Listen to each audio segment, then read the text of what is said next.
and delightful morning to everyone gathered here. We have convened here to greet our new students to MIT Bangalore, a part of Manipal Academy of Higher Education. It gives me immense pleasure to extend warm welcome to you all on behalf of Mahe family to this special event, Arambh BTech Orientation Program 2024. We are truly honored for your presence today. We are delighted to have such an electrified gathering here this morning. A special welcome to those who are on the campus for the first time with a heart filled with zeal and minds with curiosity, who are eager to don the mantle of being next torchbearers of MIT Bangalore. We hope that you will find that you have entered such an ecstatic reverberate and a vibrant community. Today, on this glorified morning, I, Dr. Jayalakshmi, Assistant Professor of Department Electrical and Electronics, and Dr. Kavya BS will be the host of the day for this occasion. We are elated to be here, welcoming a new batch of our students for the first year of engineering of our esteemed institute belonging to the Department of IT. Firstly, we congratulate all the students for impending admissions into MIT through your sheer grit and hard work by acing the entrance exam among many appealed aspirants. Dear students, as you have taken your efficacious ingression to embark your academic career, it's our bound duty to provide you with the valuable insights and guidance to help you to take initial steps towards the successful journey at MIT Bangalore. MIT is the largest constituent institute of Manipal Academy of Higher Education, Bengaluru. Mahe Bengaluru is an off-campus center that thrives in providing holistic education to the student with excellent infrastructure, well-qualified and experienced faculties, fostering a community where all individuals are respected, valued, and encouraged. Mahe has grown into India's prestigious private university, renowned for its academic excellence and innovative research. We are committed in delivering top-notch education to all our students. This is an institute that shapes every aspiring idea, where hopes are ignited and futures are sculptured. Mahe has recently joined elite institutes in the country by attaining the status of Institute of Eminence granted by MHRD, Government of India. Also, we proudly announce that we are in the 4th position in NIRF ranking among all the universities over a country. Please give a big round of applause. The intent of this program is to acquaint you with the academic procedures followed at MIT, as well as the norms and regulations of Mahe. It also familiarizes you with the extracurricular, co-curricular, and hostel amenities offered to you at MIT Bengaluru. Before we start with, we should never forget the roots we hailed from. In remembrance of the great visionary, let's embrace this new beginning with a legacy of Mahe, which is the result of single-minded dedication of our founder, Padma Shri late Dr. T.M.A. Pai. Dr. Pai was an Indian physician, educationist, banker, and philanthropist, a visionary for the transformation of Indian education system.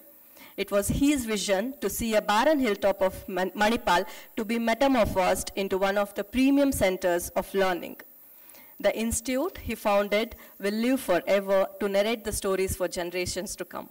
The lights lit by Dr. Pai will continue to glow brighter. We salute his visions for building the university town of Manipal. His unwavering commitment to excellence and accessibility in education continues to impact countless lives. Leaving an indelible mark on the landscape of higher education, we are very happy to present a journey of Mahe led by our founder, Dr. T.M.A. Pai, to mark his fond memories. Over to you.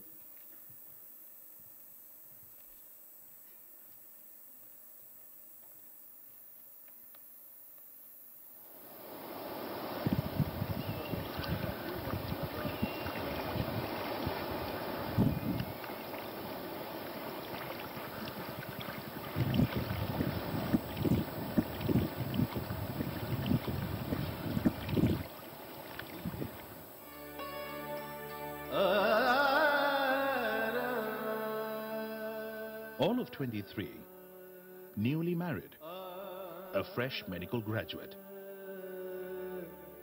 and looking forward to a new life. Young Madhava Pai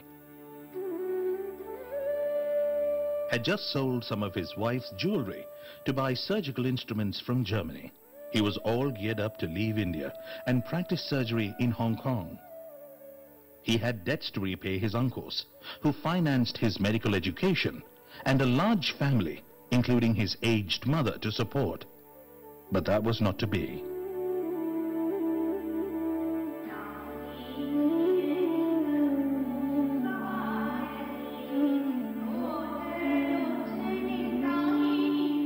Destiny had other plans for young Madhava.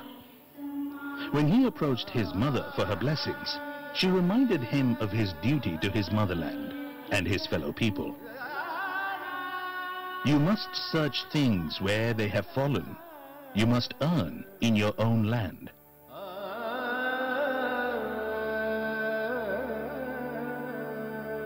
With these words as his war cry, Tonse Madhava Anant Pai set out to achieve what many will call impossible. The seed of Manipal was thus sown.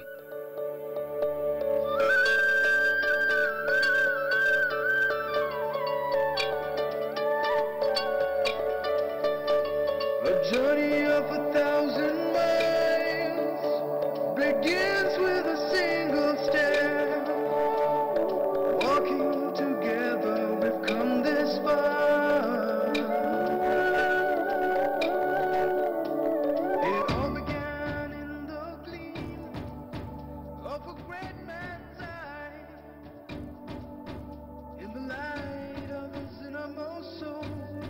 He believed that this was his ultimate goal. It's my bright light. It's my bright light. Oh, the sky is not the limit, 'cause there are footprints on the wall. It's my bright light. His infectious zeal propelled him to serve his own people, and he set a goal of transforming, empowering, and nurturing lives through education, healthcare, and banking, the most basic aspects of social upliftment. High schools in every village, small-scale industries like dyeing and weaving, sawmills that provided employment, institutes of higher education, rural banking. There was no area that he left untouched. Along with his brother, he started Syndicate Bank with a motto, "No man is too small for our bank." Syndicate Bank has got a new philosophy. It is a small man that ultimately contributes to the greatness of an institution. There must be an institution to collect a small savings of the people who are in millions in our country. He even started a Hindu orphanage during the days of our freedom struggle, as many children were being orphaned due to the dismal life expectancy of just 27 years. He brought sheer joy to the lives of the underprivileged. His relentless efforts transformed the barren land of Manipal to the exciting Manipal University Township. Dr. T.M.A. Pai was passionately driven. He even said all that he was doing was not work, but fulfilling the vision of the Almighty to serve the needy. His sense of social responsibility was complete.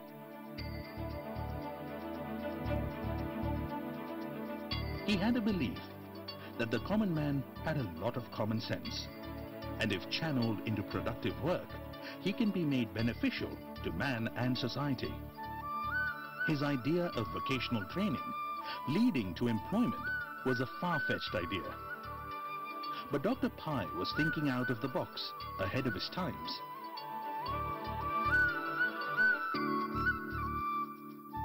Just like the idea of starting India's first private, self-financing medical college at a time when the country badly needed professionally qualified doctors.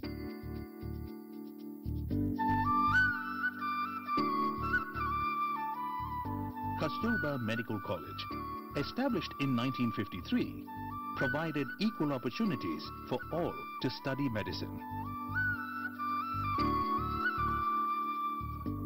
The Manipal Institute of Technology took birth in 1957, followed by a string of other institutions.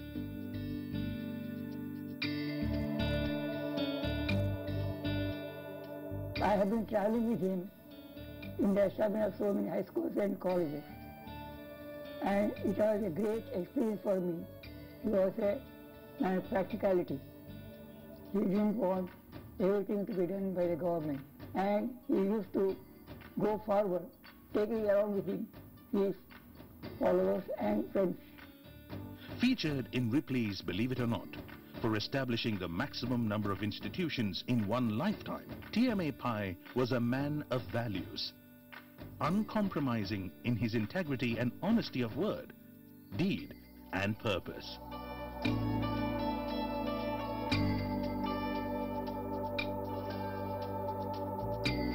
One of the biggest reasons for his success was his availability to all. His simplicity, friendliness and sympathy for those in distress. He has set the path of social responsibility on which we are continuing our journey. To me, it's the most beautiful thing he had done. He never thought that there was a failure. The word failure did not occur in his dictionary. Here was a man that God had perfected. And I always keep saying, the moment he told his mother, Zaitko Ama, which means okay mother, Manipal was born. Today, as we carry forward the mantle of his vision and values, we remind ourselves that life itself was his continued inspiration. Inspired by legend, driven by his vision that the sky is no limit, 'cause there are footprints on the moon. Learning from life and giving back to it. We serve millions and touch the lives of many more. We transform, empower, nurture and care.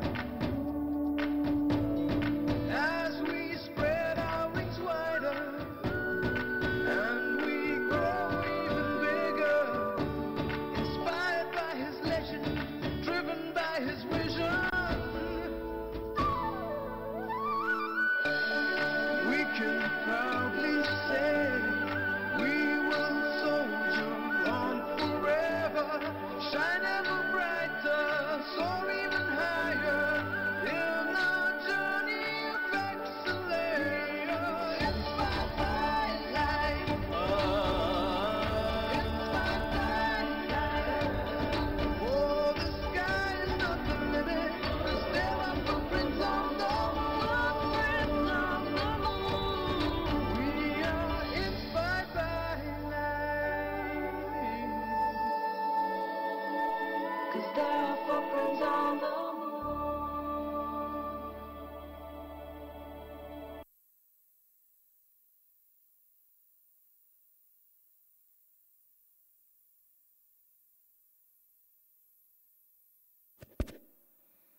The legend lives on. Dear students, this day marks the beginning of your new journey. It's time to dedicate your efforts towards achieving your goal. Today is a day brimming with excitement, anticipation, and elation. It's a day where we celebrate the entrance of young, teeming minds into our institute. Dear all, for this inaugural ceremony of the orientation program, we are honored to have with us today our chief guest, Mr. Ranganath GK, Principal Solutions Architect, Amazon Web Services, Bangalore. We welcome you, sir. And our guest of honor, Dr. Madhu Veeraraghavan, Pro Vice Chancellor of Bangalore. Our yet another guest of honor, Dr. Raghavendra Prabhu, Deputy Registrar and Director Administration, Mahe. Dr. Ivan Jose, Director MIT Bangalore, Dr. Prema KV, Associate Director and Head of CSC, Dr. Dayanand P, Head of IT, and Ms. Sarita Vijayanagar, Student Chief Officer, Mahe. And we are pleased to welcome all the Mahe officials and HOIs from various institutes of Mahe Bengaluru, and all the head of departments, assistant directors, and faculty members of MIT for embracing this occasion. Without much ado, To uphold our esteemed tradition and to enhance the intellectual opportunities before us, I now kindly request our beloved director, Dr. Ivan Jose, to escort our distinguished chief guest, Mr. Ranganath, and our esteemed guest of honors, Dr. Madhu Veera Raghavan and Dr. Raghavendra Prabhu, to the dais.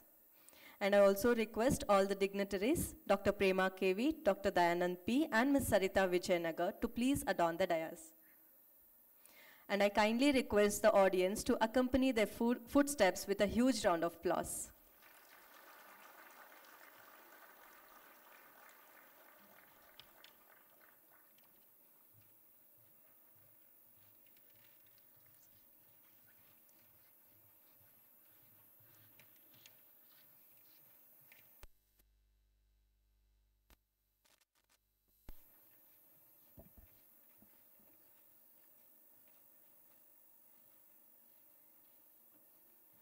Thank you so much, sir. We are privileged to have you among us today. Your esteemed presence has glorified the event and added vibrancy to our august gathering. As we go about days, it's a journey of transition from your school to university life. Let's remember to practice kindness, uphold our pledges, and strive for excellence in all that we do. University life gives you much more than just a degree. Get ready to embrace all the learning adventure and nurture your curiosity. Always strive to be the best version of yourself to build a successful career ahead. This day is incredibly special and much anticipated moment in every student's life and a celebration of new beginning.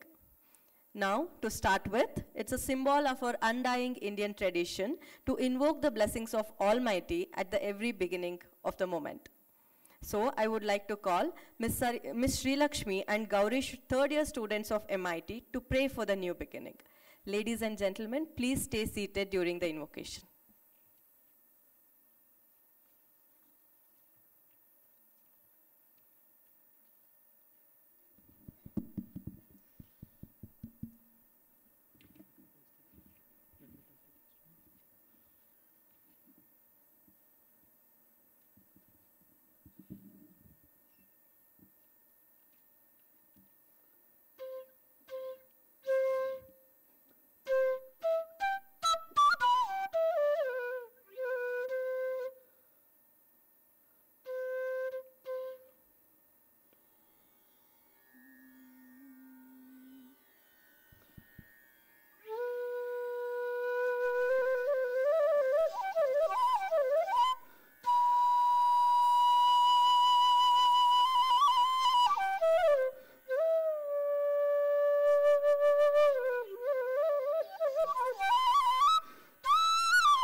तुषारहार धवला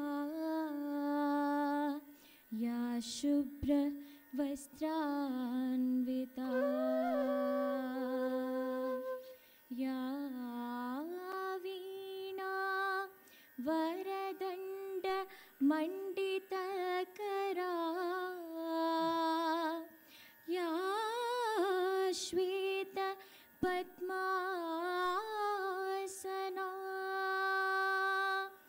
या ब्रह्माच्युत शंकर प्रभदिभे देवै सदा पूजिता श्यामां पातु Saraswati Bhagwati निशेष जाड्यापहा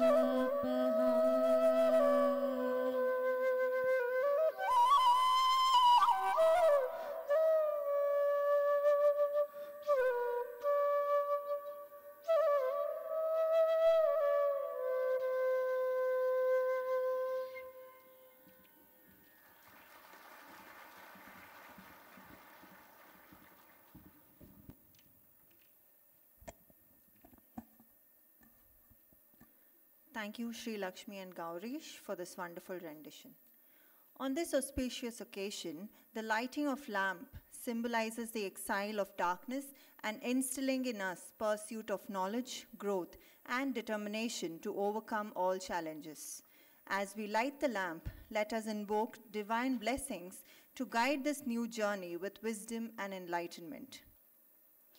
It is our sole duty to honor the memory of our esteemed founder, the visionary Padma Shri, late Dr. T.M.A. Pai, who pioneered the establishment of Mahe. I now request our director, Dr. Ivan Jose, to escort all the dignitaries to initiate this program and mark the new beginning. We also request 2 newly admitted student volunteers of 2024 to join us in lighting the lamp.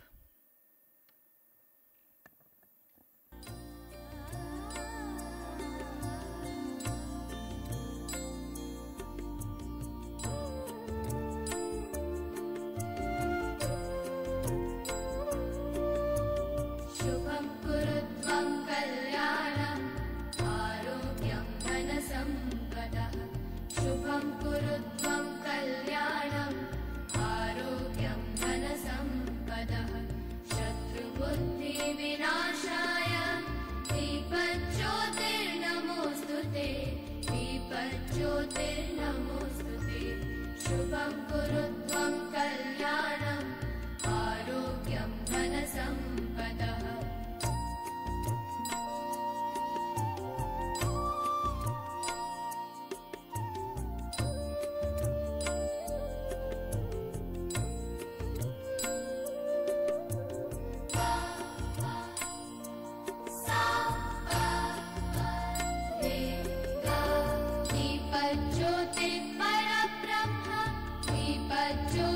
दीपज्योतिर्जनार्दनः दीपज्योतिर्परब्रह्म दीपज्योतिर्जनार्दनः दीपो हरतु मे पापं सन्ध्यादीपनमोऽस्तु ते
Thank you.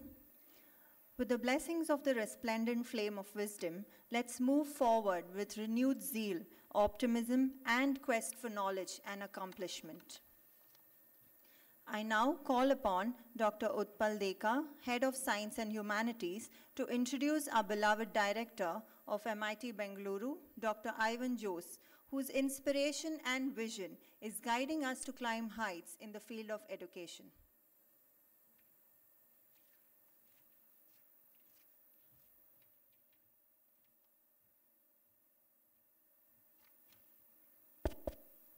Hello everyone. Good morning, namaskar and subhadaya to all the August gathering present out here.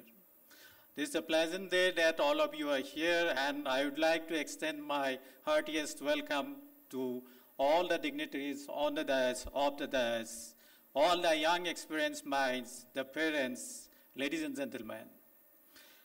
Today is a big day. It's a new day for most of the students who will be embarking on a new journey for their illustrious career ahead. I am glad to stand before you to introduce our beloved director, Professor Dr. Ivan Jose, who is guiding us to reach to newer heights and acclaim more and more laurels to the institute. Dr. Ivan Jose, director of MIT-BLR, holds his master's degree in biomedical engineering from MIT Manipal. And he did his PhD from Indian Institute of Technology, Mumbai, specializing in biosciences and bioengineering. Additionally, obtained a higher education leadership certification from the Global Leadership Institute at Boston College, USA. He was conferred a United Board Fellow and deputed for the Global Leadership Training at USA, and thereafter he was placed at the Melbourne School of Engineering at Melbourne, Australia. During his tenure, he traveled extensively across several universities in Europe, Canada, Belarus, and China. He established multiple centers of excellence and secured significant endowment and CSF funds, while also introducing innovative pedagogical strategies involving digital twins, AR/VR technologies. His efforts have been recognized with multiple awards globally. We are delighted to have our director, Dr. Avenjos, with us today, and I firmly believe that his words will both inspire and enlighten us. Thank you.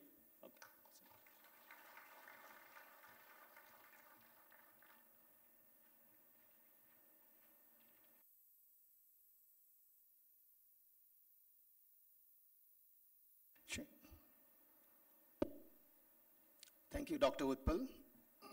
The dignitaries on the dais, off the dais, newly inducted students, MITians, dear parents, well-wishers, and all my colleagues present here. Today marks the second day of Freshmen's Induction Program at MIT Bengaluru, and it is my immense pleasure and pride that I welcome you all to this auspicious occasion. Today marks the beginning of an exciting and transformative journey, not just for you, but for all of us present here, both teaching, non-teaching, and the entire community at Mahe MIT Bengaluru. Well, as a director of this esteemed institution, it's my honor to stand before you amidst the brightest young talents who's chosen to embark on this academic career at one of the most prestigious engineering institutions in the country. You're now a part of legacy that has produced innovators, leaders, and visionaries who have made a remarkable contribution to the world. The batch of 2028 that you're going to be called. You're in 2024 now, 4 years down the lane, you will graduate as batch of 2028. You represent the future of technology and engineering. And it is our responsibility to ensure that you receive the knowledge, skill, and experience that will enable you to shape the future. Let me take this opportunity to formally welcome our chief guest for the day, Mr. Ranganath GK, is a principal architect at AWS. We welcome you, sir, to this August gathering.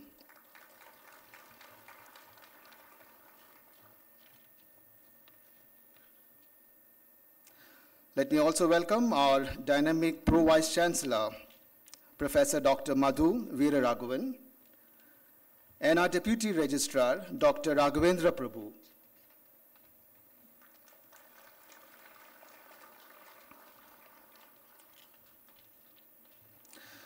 We also have on stage joining with us Dr. Prema.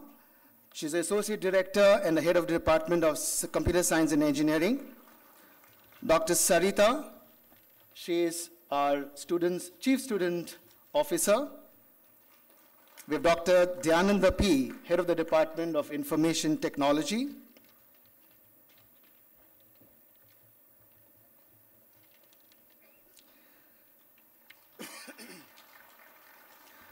And to all the heads of the departments, head of institutions, coordinators, all the center heads present here, the MCs on the day, dear parents, and to my dear MITians.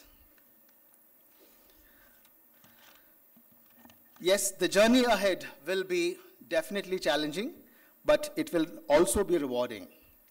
You will be encouraged to question the status quo, think critically, and push the boundaries of what is possible. And at MIT, we believe in fostering a culture of innovation and collaboration. You will have the opportunity to lead from the world-class faculties, engage in cutting-edge research, and collaborate with your peers on the projects that have potential to change the world. While it is intentional and we have not introduced the non-circuit departments here, we are cautious of the fact that how imperative it is for us to bring about to you the system and the systemic level engagements.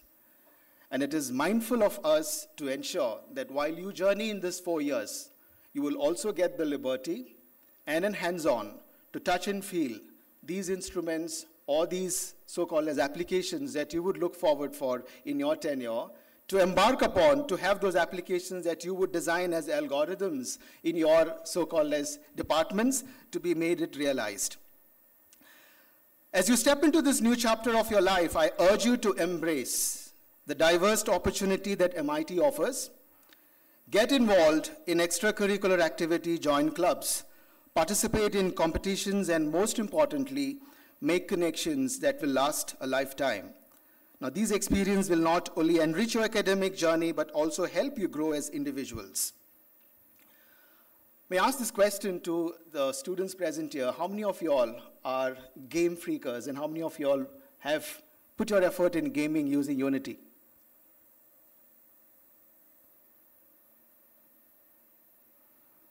Great, I see some hands coming up. Thank you very much. And I think this is something that we're going to pave the next journey. While we say we have the 4 walls of our academia, wherein you are going to be transcended towards the engagement of academic curriculum, we also wish to see you move out from there and get into a realm of something which is going to be very dear to you. Now, I ask this question most importantly because in the globe, these 2 big-time players who would mark a big-time, I would say, a stigmatic record in terms of how would you see a digital transformation happening, or rather, a digital twinning happening. And this is going to be the need of the hour for the next 10 years from now. Good that you are aware of some gaming tools. We mentioned a few, could be the parallel drawn, also could be Unreal engines. But at the backdrop lies a huge, huge testimony of how they run on C# or C++. Now, this is what is important when it comes to your academia. Would you be able to develop, using the same tool, something which is going to be futuristic in terms of creating a smart city or a smart village, or to that matter, even a digital twin of an airport? This is something which is futuristic and upcoming. And I'm sure when these were put up as milestones in front of academia, there weren't too many to pick from the lot to see what preparedness they would have to deep dive into this future technology. And I'm sure your teachers and your heads of the departments out here have a clear vision in terms of what your future is going to be and how you're going to deep dive into these ecosystems over the next maybe 3 to 4 years. I said 3 deliberately because we will also want to see you the 4th year engaging with industries. With that note, I'm also aware of your onboarding being young boys and girls of 17 and 18. By the time you complete 4 years, you're going to be completely transformed. Yes, adults, responsible adults, who are responsible to get on board to companies or to have your own startups or your own entrepreneurial journey. Now, this is where we will equip yourself to. Now, this journey is going to be partaken by both your parents, I would say on a virtual front, your teachers, your well-wishers, your peers, your folks out here on a realistic ground. And that's where you will have to be very clear and conscious of the fact, how are you going to pave this next journey, being responsible citizen of this country? With that note, I would also embark upon one of the most important factors, and that's, while you aspire for jobs, I would also want to make it very clear that please look forward for the vision that this country is looking forward for. Your societal contribution that will pave a big incentive to this nation in terms of what you can deliver back. You might have the intention of going abroad, and it's good. Go, come back, but serve the country. That's something what I would always earnestly want to request to every individual present here. So with that note, while you come to the maturity level in this 4 years, let me be very upfront confessing there's very little we can offer you in the classrooms. But we do not want to kill those imaginations of these young talents by restricting ourselves to the curriculum, whereby we've been confronted by different authorities. But let your imaginations run wild, really wild. And that's where I think MIT and Mahe has put across a real big platform for you in terms of the CSR funding. It could be the resource funding. It could be the seed funding, which goes humongous for you in terms of putting in those major research projects that you can deep dive into, or the clubs that I mentioned to you, where you will just take up your imaginations to the sky. And that's what I wish to every individual present here. I also want to remind you that this journey is not you being journeying alone. The faculty, the staff, and your fellow students are all here to support you at every step of the way. Don't hesitate to seek help, ask questions, or share your ideas. Your community and your success is our success. In closing, I want to express my confidence in each one of you. You have always proven your capabilities by securing a place at MIT, and I have no doubt that you will continue to excel and make us proud. The future is yours to create, and we are here to help you build it. Once again, formally welcoming you to MIT Mahe Bengaluru. Welcome to your future. Thank you. And as we did this exercise yesterday, I would request all the first-year students to kindly rise wherever you are seated. And let's give a big round of applause to your dear parents who are present here.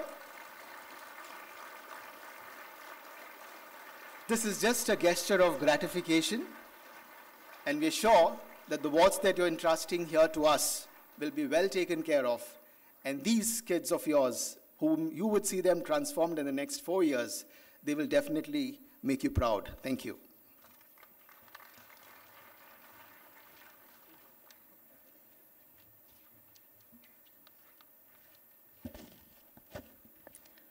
Thank you, sir, for your exquisite words of encouragement. We are delighted to have you amongst us today. I request Dr. Deepa Prabhu to welcome our beloved director, Dr. Ivan Jose.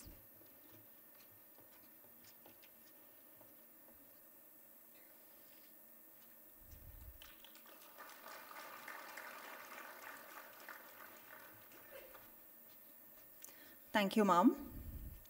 We have with us today a dynamic leader, Dr. Madhuvira Raghavan, a seasoned scholar and navigator of this knowledge hub.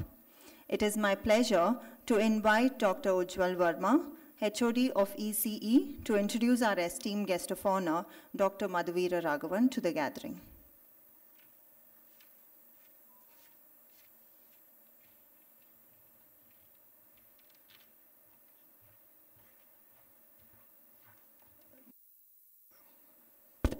Good morning, everyone. It's my pleasure to introduce our Pro Vice Chancellor, Professor Madhu Veera Raghavan. Professor Madhu Veera Raghavan is the Pro Vice Chancellor of Management, Law, Humanities, and Social Science, Mahe Manipal and Mahe Bengaluru campus from April 1, 2023. He also holds the position of TA Pai Chair, Professor of Finance at TA Pai Management Institute, TAPMI, and Dr. T.M. Pai Endowment Chair in Management Research.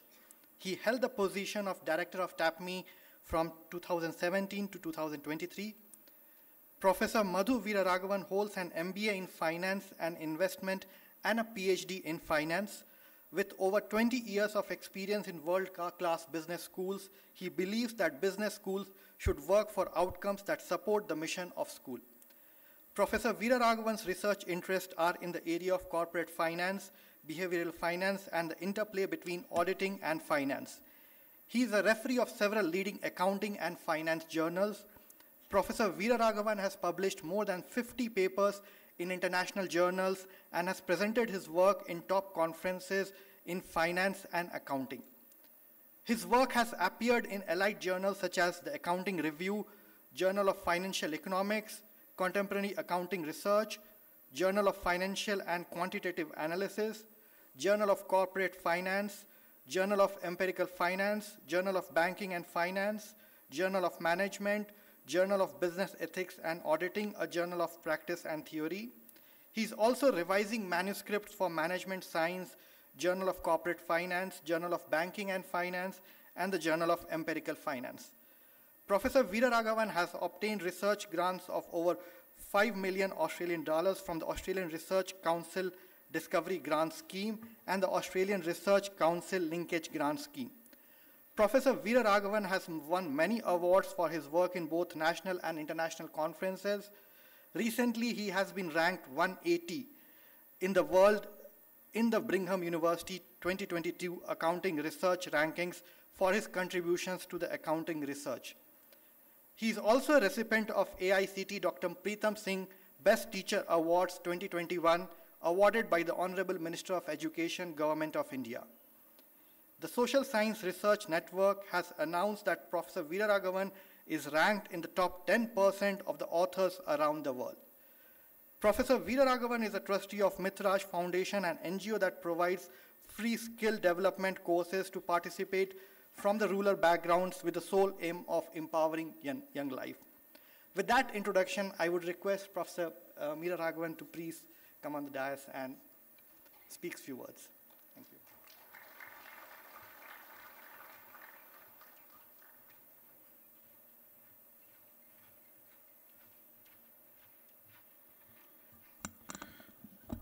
Thank you, Ujjwal, for the very kind and a long introduction. Good morning to all of you. I'm really hoping you'll say a loud good morning. Okay, that's great. Bangalore's put up a nice weather for you. Yesterday it was 30 degree plus in the morning. I think in the evening it was pouring cats and dogs. So it's a little cool today. It's also good to see the balcony absolutely full. Now, very rarely we get to see all the 1,100 seats taken. This auditorium has 1,100 plus seats. It's almost 84 crores when just in building this auditorium. So you can just imagine the size. The screen that you see is one of the largest in South India. So it's an amazing auditorium where you are in. And if you're feeling really sleepy after a nice breakfast by Blue Dove or whoever, you can recline and you can fall asleep while I give you my welcome address. Anyway, so first of all, I want to congratulate, like Ivan did, I want to congratulate all of you for making it to Mahe and to MIT Bengaluru. It's not easy to make it to where you are. Let me be very clear about this. You've gone through your year 10, year 12, and then met. And to be in this room means you've done something very right. So can I just get everyone to join me in giving this youngsters a very big round of applause? And also great pleasure to have the chief guest for the day and all my colleagues at the dais, and to all of you, the parents who are also here. My second congratulations is to Mahe itself, and that is because we have just been ranked number 4 by the recently announced NIF rankings by the Government of India, which is a very, very big achievement. And that's not easy. You know, when you're competing with the IISCs, the IITs, the JNUs, and to be there in that very elite list means that we are doing something very, very right. So your choice of coming to Mahe and to MIT Bangalore is absolutely good, and our choice of picking you is also right. Both ways we've done the right thing. That's good. Now to the parents, if you're staying today in Bangalore, I would urge you to meet us in the afternoon from 3 o'clock. We still have a 3 p.m. 3 to 5 in this very room. And the reason I'm urging you to come is I will run the session alongside Ivan and the MIT faculty who are here, some of them in the front row, and Sarita, Basavaraj, everybody else, the IT team, the hostel team. It'll be a really good interaction. We had one yesterday that went almost for 2.5 hours. I hope that you can steal those 2 hours and be with us. All the queries you have about academics, Prema is also here, so all the queries about academics, internships, placements, hostels, anything that you have in your mind, I would like you to just shoot it out to us, and so we can provide you with a lot more clarification before you go back to your respective homes. So please keep the time slot empty, and please come back to this room at 3 p.m. So that's that. Mahe is a great institution, and the reason I say this is it is run by people who firmly believe in teamwork. Right? And there's an example of this you're seeing right now. It's a very large example you'll see in the afternoon, when we have this interaction with all of you. You'll see what teamwork actually means. Now, I don't know what the chief guest is going to speak. I have not chatted with him. I only had like a few minutes to speak to him. But I'm very sure when you come from the industry, you'll have something very interesting to say that you would like to hear. But you have a professor standing here, well, okay, this guy's going to give another lecture. Let's hear him out. Not anything he says is going to be of any profound value. But anyway, let's hear this fellow out. So just give me that indulgence, it's 10 minutes, and then we'll take it from there. So like yesterday I did, I'm going to call you my fresher friends for the first and last time. My talk today, which I structured a couple of days ago, is on the word called choice. Choice is an important word, and I'll tell you why choices are important. When you have many choices, you have to make the right choice, and I hope that you will end up doing that. So, but I'll tell you this much, there is no parental advice. I already have 2 children at home. I'm not going to give you any advice on what you should do. I'm just going to give a talk, right? There's a very good reason why you guys are here. By you, I mean the students, right? This is an orientation session today. Yesterday also was one, which means we're going to talk a lot about direction setting, orientation, direction setting. We're going to talk about information. We're going to talk about the latest information. We're going to talk about how that information will change your life, and perhaps how it has already changed your lives. To come to this room, in this beautiful auditorium, you have done several things. You have studied your primary school, you have gone through your secondary school, and if you come from Mumbai city, I think you call them junior college or whatever, no, JC or FY JC, SY JC, whatever you call them. But now you're in Mahe, so now you're in university. But you realize how this came about. I'm sure you realize, but I have some posers for you. When in school, you studied all subjects. I'm hoping you studied all subjects. I mean, I'm saying this, but I don't know. In the intermediate college, you probably chose your area, perhaps commerce, some may have chosen arts, some have chosen science, because MIT-BLR, I'm guessing everybody would have picked up science, and that's why they're in this room.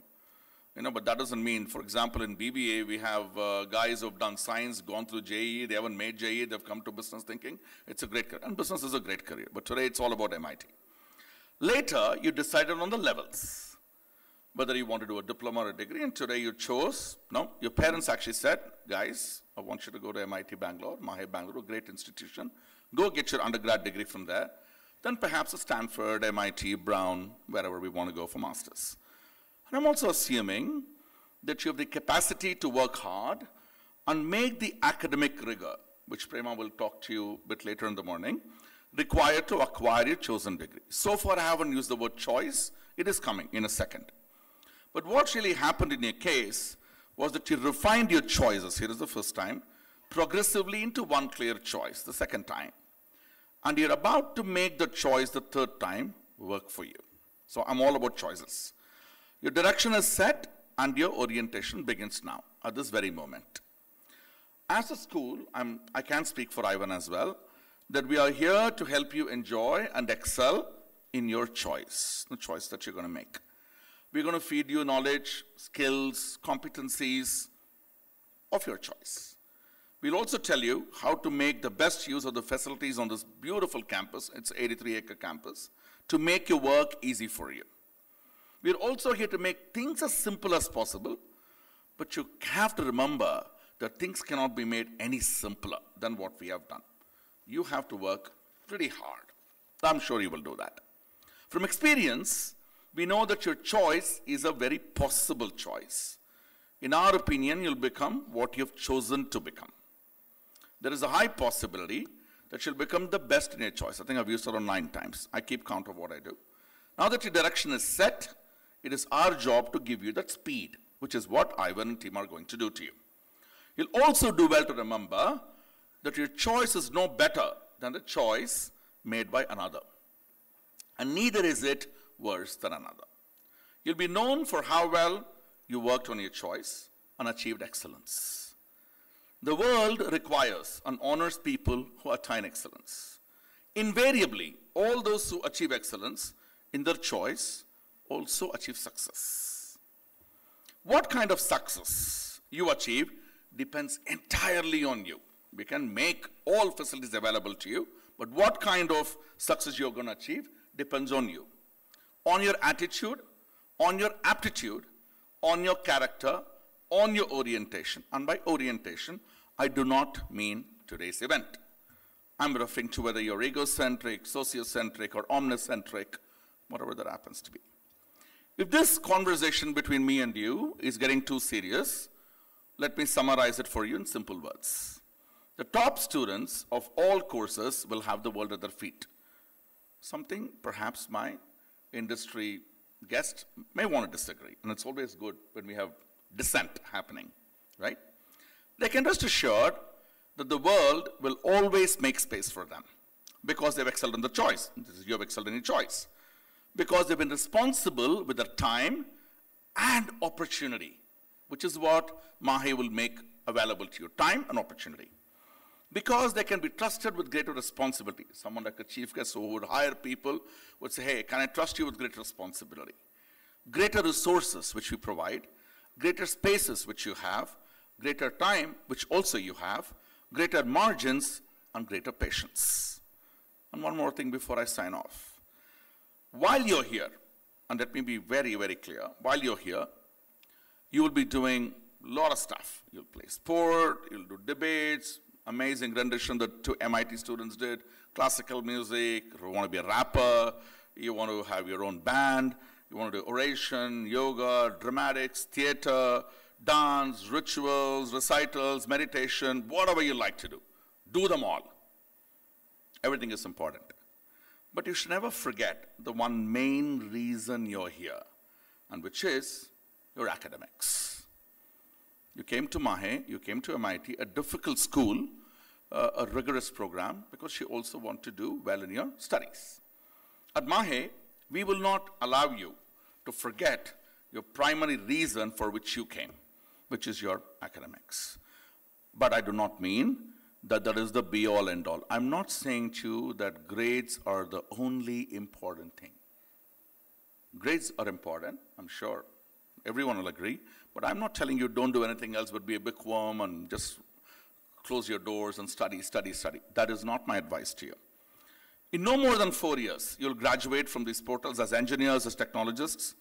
Today, engineering or technology, this education has become a gateway to many, many, many opportunities. Corporate, IT, administrative, getting into finance, sectors and so on and so forth. I'll be very happy if you guys actually seek and acquire technology careers or even start your own enterprise, which is something we're delighted to have. Humankind is constantly changing and challenging itself. So there should be no dearth for opportunities for providers or technological solutions. I'm going to close off with a couple of lines. And I want to tell you something fairly simple, but I think it's also special. This applies to all, but particularly to engineers and technologists. And I'm going to give you 5 I's. I for India, kind of I, alphabet I. Number 1, focus on these 5. Income. And this is in no particular order. So don't think, oh, this guy starts with income. That means comp is more important than anything else. I'm not saying anything. I'm just telling you 5 I's. I for income, innovation, integrity, impact, and image. Now, how you apply the 5 I's is up to you. In what way you want to see this, in what order you want to organize it, I'm going to leave that imagination to you. Never compromise on these 5, and I'm sure your life will never let you down. Welcome to Mahe, welcome to MIT. Make the very best of your time here, all the very best, do well, enjoy your 4 years, and I don't want you to study 24/7. There is a lot more things on campus that you must explore, and thank you very much for choosing Mahe, and we congratulate you one more time. And thank you to all the parents who are here and families who are here with their absolute implicit trust and faith in both MIT and in Mahe Bengaluru that we'll do the right thing by your sons and daughters, which we will. So thank you very much. A big round of applause to all of you. And I hope to see, along with my team, all the parents who are able to make it this afternoon at 3 p.m. Thanks very much.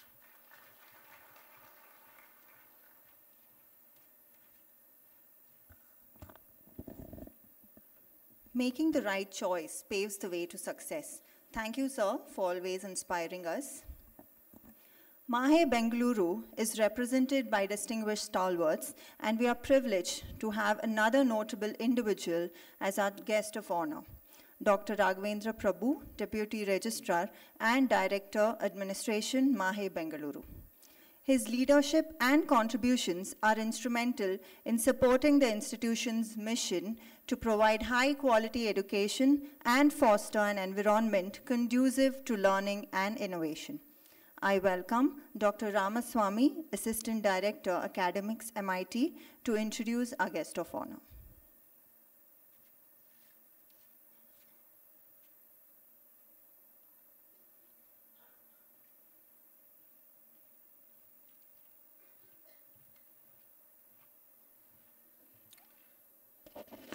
Good morning, everyone. So it's my pleasure to introduce Dr. Raghavendra Prabhu. So Dr. Raghavendra Prabhu, hailing from Parkala near Manipal. Dr. Raghavendra Prabhu obtained his graduation and post-graduation degree in mechanical engineering in the year 2001 and 2003 respectively from Manipal Institute of Technology, Manipal. He started his career as a production engineer at Manipal Technologies Limited, Manipal in the year 2003 and joined Manipal Institute of Technology as a faculty member in the Department of Mechanical and Manufacturing Engineering in the year 2005. Dr. Raghavendra obtained his PhD from Mahe, Manipal in the area of manufacturing engineering in 2014. His teaching and research efforts are focused in the area of manufacturing, process optimization and issues and related to design and manufacturing. He has over 18 years of experience in teaching, research and administration. Before he took over as the Deputy Registrar of Mahe Bengaluru campus in August 2022, Dr. Raghavendra served as a Deputy Registrar Administration at Mahe Manipal for about 2 years. With a wide range of experience in handling student-related activities, academic and examination-related activities, department, institute, and university events, Dr. Raghavendra, along with his dedicated team, is responsible for setting up this campus. Since 2005, he has served the organization in various capacities. Dr. Raghavendra has served MIT Manipal as Assistant Director Academics from 2015 to 2019. He was a key member of the team instrumental in implementation of student lifecycle management system at MIT Manipal. He was one of the members of the team constituted by Mahe for preparation of the applications for Institute of Eminence, and he was a nodal officer of Mahe for Institute of Eminence. Apart from teaching and research, he has served as a faculty advisor and sports advisor of various student clubs of MIT Manipal. Dr. Raghavendra has published and presented several research articles in reputed national and international journals and conferences. With his passion in teaching and research, he has been awarded with Best Teacher Award in Mechanical Engineering stream in 2012 and has received Best Paper Awards at various forums. He is a life member of Indian Society for Technical Education. Dr. Raghavendra is a good sports person with special interest in cricket, football, badminton, and athletics. So with this introduction, I would like to invite Dr. Prabhu to have a session. Thank you.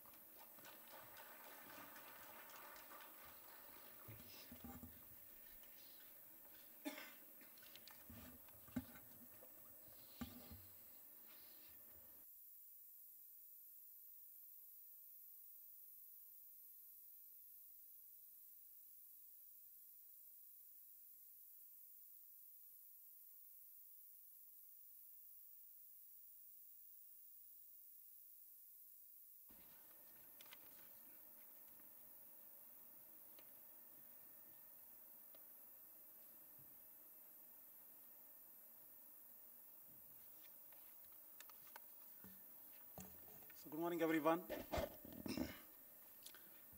The chief guest of today's orientation program, Mr. Ranganath GK, Principal Solution Architect, Amazon Web Services, Bengaluru. Professor Madhuvir Raghavan, Pro-Vice Chancellor, MLHS, and Pro-Vice Chancellor, Mahe Bengaluru. Dr. Ivan Jose, Director, MIT.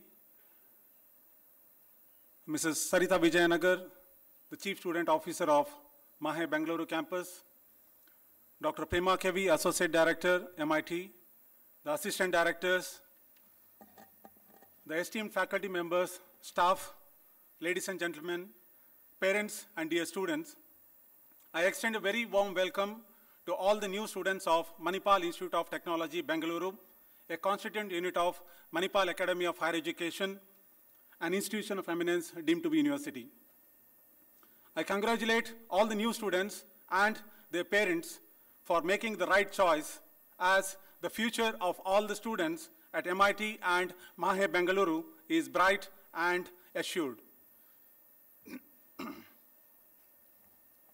The visionary behind the inception of Manipal, the esteemed late Dr. Tonse Madhavanantapai, pioneered the concept of public-private partnerships way back in 1953. Driven by his conviction in education as a catalyst for transformation, he envisaged a world where education would be within reach to everyone. Dr. Pai established some of the earliest professional higher educational institutions in the non-governmental, non-missionary, and self-financing sector, leaving an indelible mark on the landscape of education. Dr. Ramdas Senpai, the distinguished son of Dr. T.M.A. Pai and the Chancellor of Mahe, has steered Mahe's evolution into an international university town. He took Manipal across many campuses in India and abroad. His outstanding contributions have earned him the prestigious accolades such as the Padma Bhushan from Government of India and Datuk Award from Government of Malaysia. Mahe is one of the largest multidisciplinary universities in India with multiple campuses both domestically and overseas. It prides itself on providing the highest quality of education and an unparalleled student experience.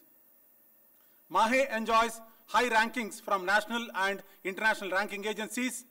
In the recently declared NIRF ranking, Mahe has ranked India's top 4th university, and some of our constituent colleges are ranked among the top 20 colleges in India in their respective disciplines. What began with a medical college in 1953 has transformed into the largest private comprehensive multidisciplinary universities in India. Over the years, numerous academic units have been added across various disciplines. In 1993, Mahe earned the status of deemed to be university by UGC. In 2020, Mahe was honored the prestigious designation of Institution of Eminence by the Government of India in recognition of its significant contributions to higher education. And coming to Mahe Bengaluru campus, we started the construction activities of this particular campus in 2020, in October 2020. Again, immediately after that, as everybody know, we had a COVID.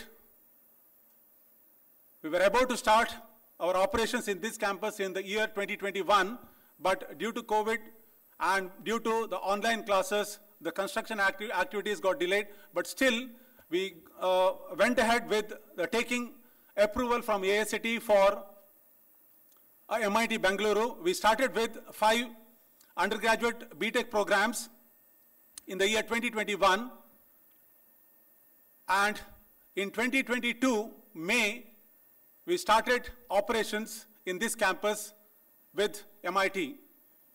So started to have commenced in May 2022, and then we added 4 more institutions and 3 university teaching departments. And as of now, with the completion of the admission season for this year, we have almost 7,300 plus students in this campus, and almost around 4,000 students are staying within the campus in our hostels. We have almost 400 plus well-qualified faculty members who are serving this institution.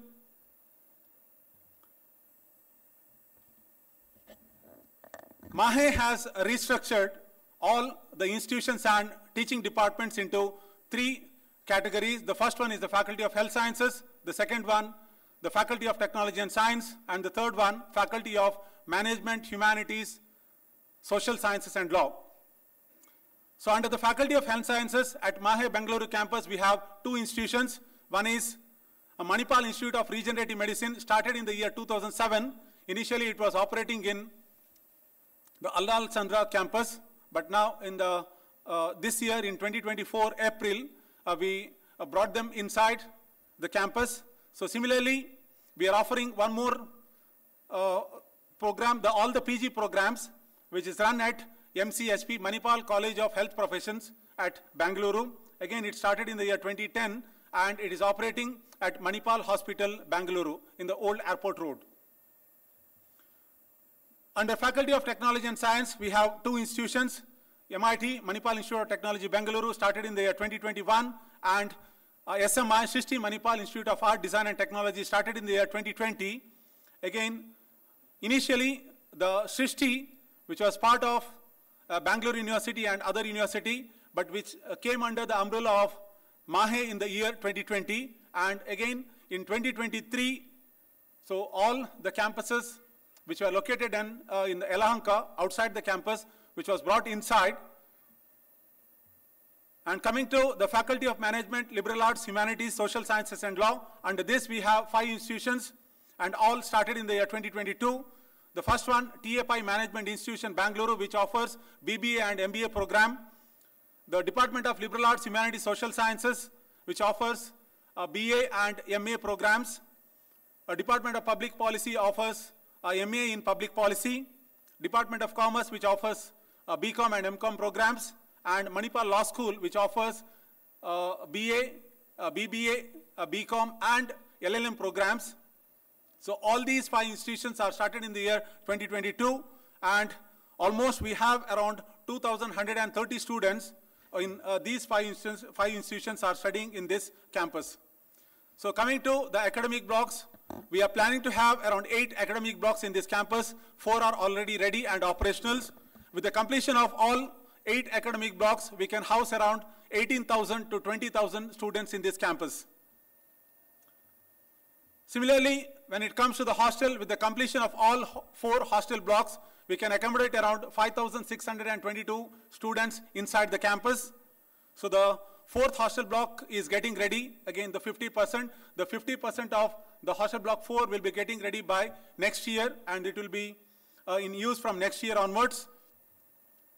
Coming to the other central facilities, we have a state-of-the-art food court with the auditorium, which is Dr. Ramdas Senpai Convention Hall, the marina, which is the indoor sports complex, the administrative block, the multi-level car parking and other utility blocks are getting ready.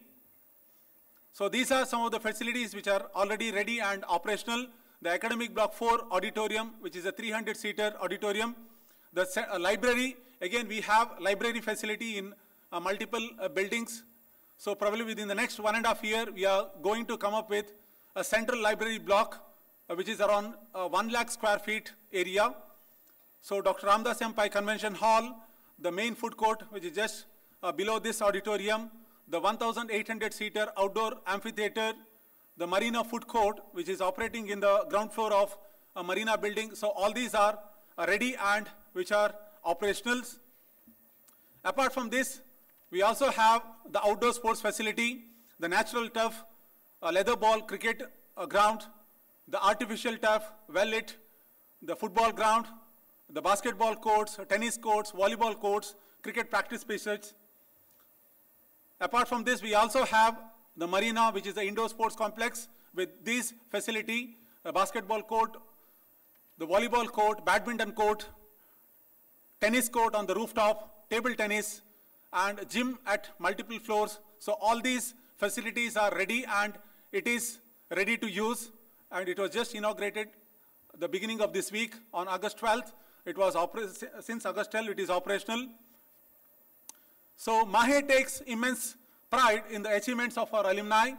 The alumni relations team at Mahe is earnestly working to establish enduring connections with our alumni base of more than 250,000. Achievements of our alumni continue to make us proud as they hold very important and prestigious positions across the globe. Dr. Ranjan Pai, the president of Mahe Trust and chairman of MEMG, is at the forefront of Manipal Group's initiatives in the field of education, healthcare and research. Building upon the group's 7 decades of legacy, he has led its continuous expansion in higher education and healthcare both nationally and internationally. In closing, I once again congratulate all the new students of MIT-Bengaluru and extend a very warm welcome to the Manipal family. I wish you all the very best in your academic pursuits. Enjoy your campus life responsibly.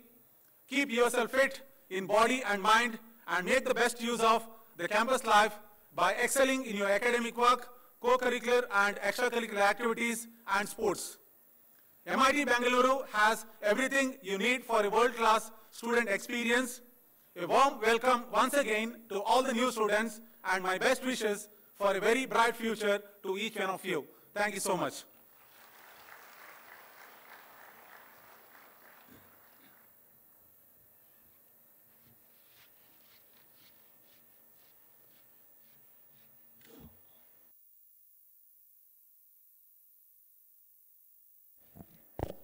Thank you, sir, for igniting young minds with your words of wisdom. The speech was really informative and extremely helpful for our students.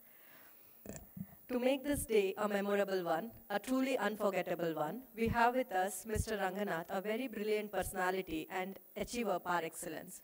And now I request Dr. S.N. Prasad, Assistant Director Placements, MIT, to introduce our chief guest to the gathering.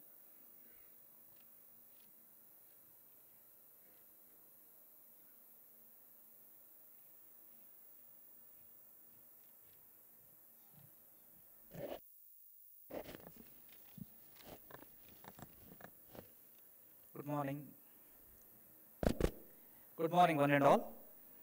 Dignitaries on and off the dais, ladies and gentlemen. I, Dr. S.N. Prasad, would be privileged to introduce today's chief guest, Mr. Ranganath G.K. Mr. Ranganath works as a principal solution architect at Amazon Web Services, that is AWS. He has over 20 years of experience in IT industry, which includes his work at Microsoft, IBM, VMware, and other organizations. He has worked on a range of technologies from infrastructure, networking, storage, and Unix kernels to cloud-native applications. He currently focuses on solving business problems through generative AI. He holds engineering degree and he has several patents granted. With his brief introduction, I present Mr. Ranganath before you. Thank you.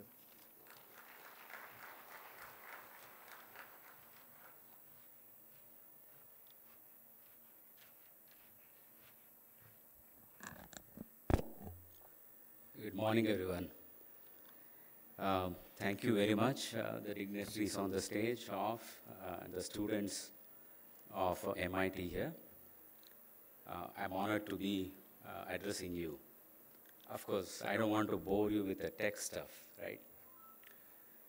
So where we are, I just want to give a glimpse of what we see from industry and where is the gap and what you can do in your role as a student. Where we are, how many of you have used ChatGPT or a Meta AI on WhatsApp or any one of these tools? Quick show of hands. Does that excite you or scare you? There are two sides of the field where one says that it is exciting, where the other one says that it's scary. You would have seen it in media, saying that it's going to take our jobs, it's going to take the humanity out, right? It goes to that extent. So where we are in the journey of the IT industry evolution today, right? Some stats. This year, UC Berkeley, about 40 to 60% of the students did not get a job. IIT grads did not get a job in India, of course, right? A lot of layoffs. Does that look like a grim situation? Are you scared? I don't mean to scare you. We can always, as an adage goes, right, a half-filled glass, one can rejoice saying that half is still empty, right, or half is filled. It's a choice that you can make and say how you see the opportunity. Let me tell you why you should not be scared. In fact, you should be looking at the opportunities. In fact, you are the ones who should be looking at this as more opportunistic than the ones in the industry who have spent 20 years. Let me give the positive side of the world. On the negative side, you will see a lot. JPMC was able to cut down developer productivity by 11% because of generative AI, right? Which means coders are not required. You don't need to code. If you've tried, give a prompt on any one of these tools, Code Whisperer of AWS or Copilot of Microsoft. It generates the code. Brilliant codes it generates. It is being taken to the next level where there will be agents. The agents are going to write the code. There will be an agent that's going to test the code. There will be an agent that's going to integrate, which means agents are going to replace all the software engineers. So hence we are also seeing the repercussions that organizations are going through, that how can we reduce the developers? But what's the opportunity, right? Given this situation, what's the opportunity? For that, you have to look back. In the 1940s, ever since the IBM mainframes era was there, right? That's when the computing started. Computers are only used in the large government organizations or banking or some huge financial transactions. Computers were not even seen. They were filling this whole auditorium sort of a setup. That's where it was seen. Those engineers who worked at that time in those days, they got to work only on the hardware, operating system. Writing a small application or a procedure required hell a lot of work. Right? Those days, in the 1970s, 80s era, this industry changed. Chip became faster, processors became faster, Moore's law was applied. Every year, the processor speed was doubling up and the size was getting smaller and smaller. People even said that the whole world will become computing, right? Even today, if you see, we can apply quantum computing and say that we can simulate the entire world around us. Even the leaves, why they are becoming green, right? That can be computed. We believe that the world that is created by the so-called God out there is a computational mechanism behind it, right? The opportunity in front is we have just scratched the surface. The computations that has happened is from the era of the large computers within the government organizations which were doing number crunching, where we have come is putting the computer in every man's pocket. Steve Jobs did a wonderful job of starting with, I want to put 1 million songs in every man's pocket, right? We have a computer in our pocket as mobile phones, which are 10 times more powerful than what the computers used to do in the 1940s to do the computation of the entire government financial transactions to be number crunched. So that's the era we are in. Now, the opportunities in front. Some statistics I will give you. Because of the developer replacement, there was a study done recently. Almost every CEOs and the CTOs and some of the CTOs that I talked to, they have been complaining and asking, look, you promised developer improvement and productivity improvement because of generative AI, but I have not seen beyond 5%, 6%, 10%. I want more productivity improvement. But what we realized is, within the software engineering, only 30% of the time is spent on real development, which means 70% of the time goes somewhere else. So the opportunity for an engineer today is to automate the rest of the 70%, which is probably going to take another 8 to 10 years. That's the opportunity. The other set of the opportunity is, if you were to look at applying the AI world we live in, today where they are is like generation 0. I wouldn't even call generation 1. If you look at the first iPhone that was released, it barely worked. There were few apps, right? Nobody saw what was going to happen at the personal computing level through the phones. Nobody imagined that there will be Ubers. Nobody imagined that you could do financial transactions at that time. That is the era we are in when it comes to the generative AI. So now, given the situation, you are somewhere coming here when the era is changing, right? Now, another positive aspect is because of this huge change and the disruption that has happened, the current students and those who have spent all the years in the industry, we are at the same level. The reason? All those old coding methodologies which were there are no more applicable. We don't need to code. Then what do? Right? We need to learn how the machines code. Does everyone know? No, we don't know. Is it prompt engineering? Do we need to prompt? No. Then how do we learn it? That's what the industry is spending time on. I work with the CTOs of the organizations to enable their entire organization and rewire them. We are trying to rewire the whole organization, even the engineers out there, with the whole set of the math that is required to learn. Which means you as students are on par. That's the new world you are entering into. Whole world is getting rebooted, which means it's a fresh new opportunity. If you now look at the current world, to solve the old problems, you're not going to get there. That means you will need to look at the new problems because of the new tool set that is available. What are the new problems? We don't know. Hundreds of new ways are there. If you look at the use cases of the generative AI today, where have you used it? Chatbot? It can write a poem for you. It can write a story for you. Maybe it can write a resume too, right? Very low-key use case.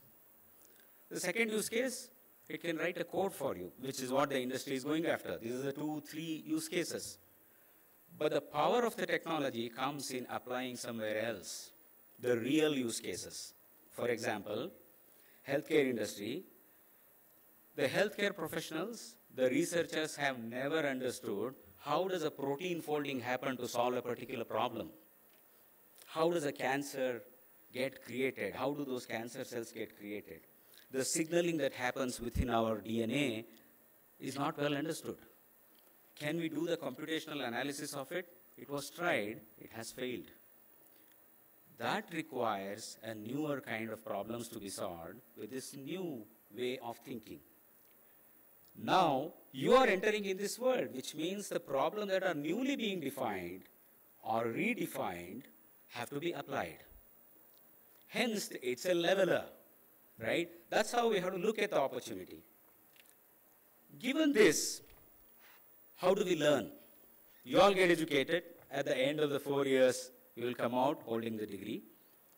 You would have learned the data structures, you would have learned the development and on the operating systems, algorithms, all those things you would have learned. Is that applicable? The economic survey results that came in, right, look scary. 1 out of 2 person within India does not have the skill of what he is educated with.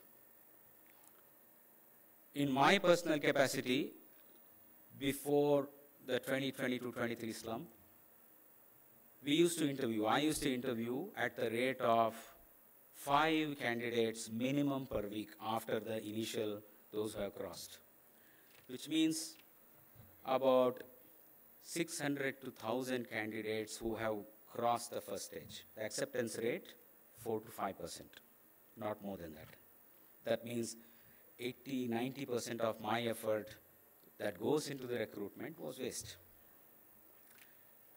So there is a gap between this. So where is the gap? Is the way we learn. It's a debatable topic on how we learn, right? It used to be the case 20 years ago, 40 years ago, that whatever I have learned from the textbooks and as part of the course is directly applicable in the industry. You know the programming, 10 years ago, the way we used to interview people was, okay, I need to know, the candidate need to know data structures, algorithms. We have to test all those linked lists. Can you do this? Can you do this? Write a program here. If he's done, oh, brilliant, okay. Start applying. But now, that doesn't work. The reason is the learning has to change. Compare this, right? Do you learn deep, going deep, or go wider?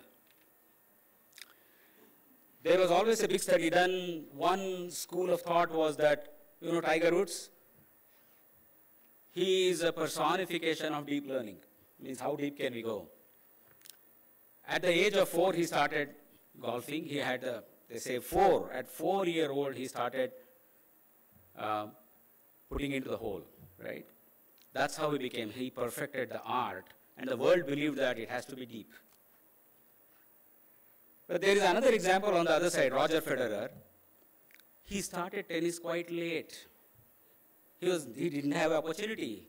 His mom introduced him to tennis very young age, and he said, this is not the game for me. He would play anything if you give a ball to him, and he would start playing. He was a horizontal guy. But he mastered the art of tennis later. This did a study across who is required in industry. Is it a wide guy or a deep guy? And when you are getting educated and learned, what matters to you? Do you need to go deep or wide? Believe me, IT industry is more fashionable than the fashion industry. You are learning here, but at the same time, there are crypto technologies, you will hear AR, VR, generative AI, then there is VLSI design, that chip, GPU is coming. So where do you start, right? The industry is somewhere, and here are the fundamentals. So the methodology of learning has to change, and you have to put yourself as a student at the center of this. The role of the institute now, I was talking to Dr. Ivan on, how do you enable students? It's not about giving you the lecture or following the structure. In your education so far, you have cracked up to 12th class by going on one structure of syllabus. But all of a sudden, the learning mechanism has to change. What is required from the institute is exactly as he said, putting the world at your feet. Can we expose you to everything that is happening around? Can we fund ourselves? Do we want to get involved? I was surprised to hear that a huge sum of money is invested by the institute for you to even create a project, right? That's an honest effort from the institute. It's not the learning, it doesn't matter. Does the lecturer do a good job? Yes, he does. What can he do? Enable you, right? That way, I think you are in the right place, in the safe hands, in terms of getting exposed and the infrastructure being good, connectivity with the industry, stalwarts like Satya Nadella coming out of this institute. There is a pedigree to this institute. I was lucky to be addressed directly with Satya Nadella when I was with Microsoft as well. It's outstanding. But what's more important is, how do you put yourself at the center of the things? I want to just talk about, with respect to the current on how do you learn, what is happening in the world with the generative AI, for example. If you want to start with generative AI, where do you start? Today, you have access to the applications and the tools, which is, you can ask it to write a story. You can ask it to maybe do some code in which you will have to prompt it rightly. But when you come to the engineering aspect of this, probably you will study the low-level stuff. That is, because unless you learn it, you won't be able to understand anything. That is, you will be taught more of a differential calculus, you will be taught about the deep neural networks, you will be taught probably about how the generative AI happened, how do I do the RAG, how do I do the various other stuff, right? A lot of core technical stuff. But you can't apply any of the learnings that were here. This is the same challenge, believe me, we are all in. We are all on the same page. How we are trying to solve it in the industry is applicable to you as well. That's what I want to just give a glimpse of and end here. Now, how we are solving, in the maybe 10 years ago, industry had access to the tech, platform, and tools which the academia never had.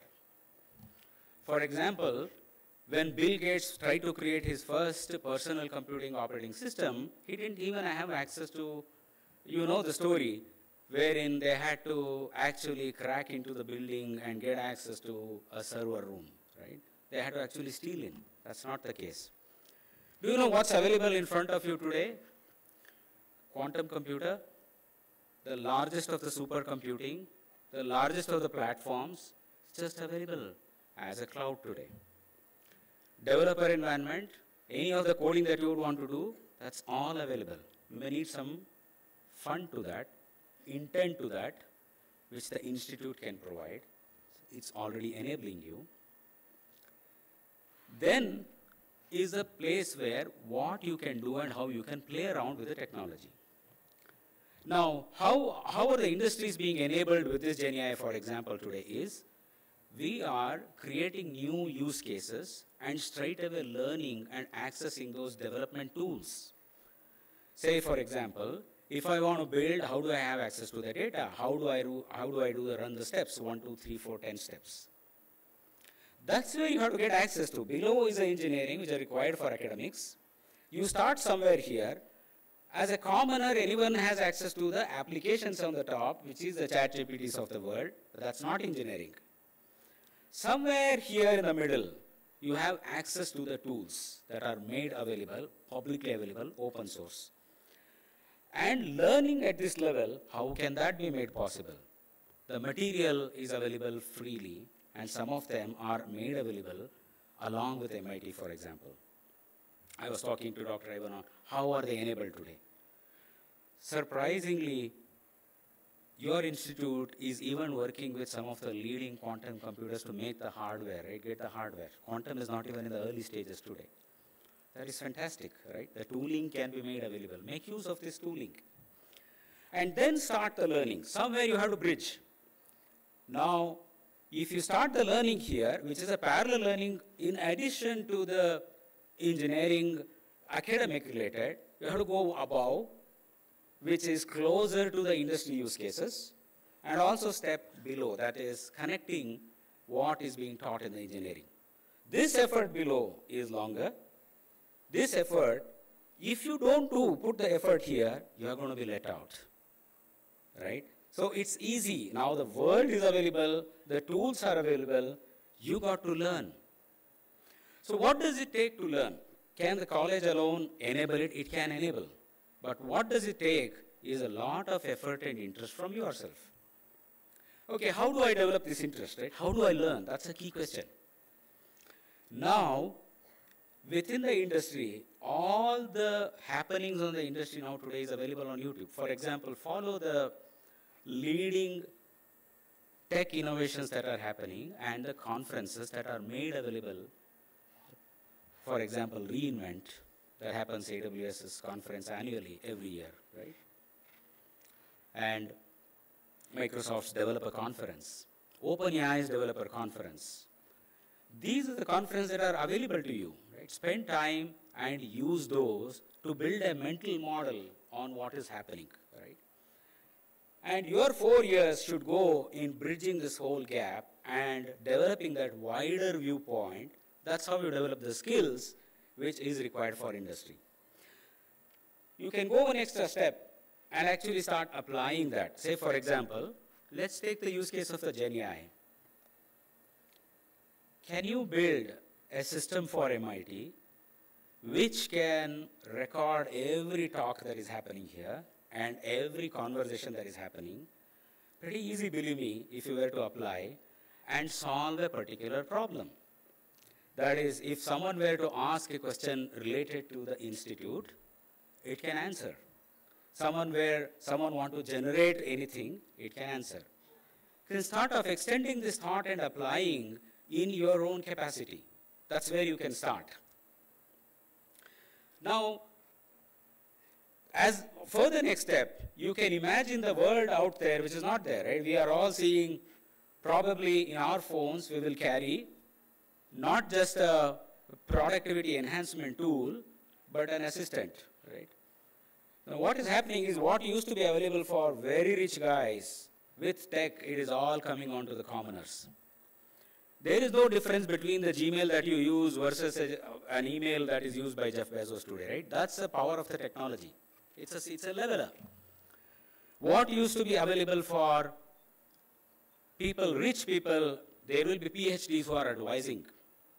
Today, with GenAI, there will be agent that is available. It is far better than a PhD. That's already been benchmarked, right? A ChatGPT for today has cleared all the PhD exams. That is made available. It will be available to you. If that were to happen, how does the new world look like, right? It's quite possible that we will all carry our own digital virtual assistants along with us, which is always listening to what we talk, how we behave and everything, and it keeps advising. In this new world, what can you innovate? Has it been done? No, not. That's the world and opportunity that is available for you. Start thinking on those directions, bridge it, and then create new things for the world. The society needs the new things to be created. This institute definitely can enable you by having those industry conversations in addition to the academia. And with that, I wish you all best of luck. And as Mahatma Gandhi says, right, live as though you were to die tomorrow and learn as though you were to live forever. That learning is far more important than anything else. And wish you a good luck, and thank you so much for giving me the opportunity.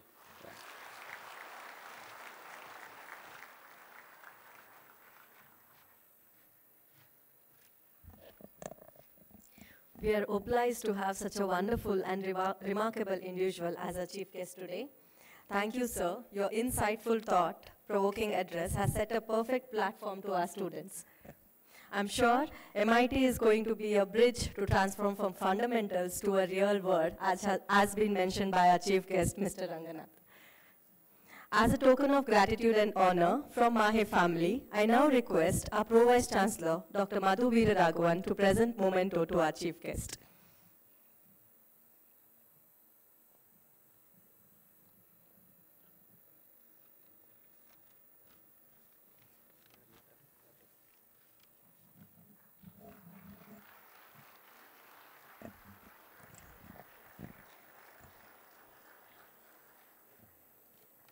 Thank you, sir. Words are not enough to express our sincere gratitude for your presence today. Thank you very much for accompanying us. We thank all the dignitaries profusely for spending your valuable time with us. We delightfully request you all to please descend from the dais and kindly occupy the front seat in the auditorium and join us for the remaining part of orientation.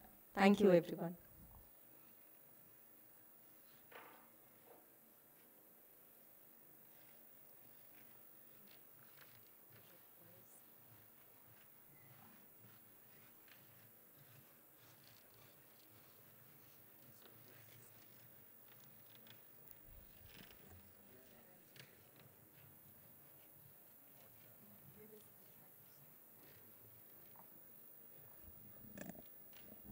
Let's begin with a video that offers a glimpse of MIT Bangalore, which is the place which is inspired by life.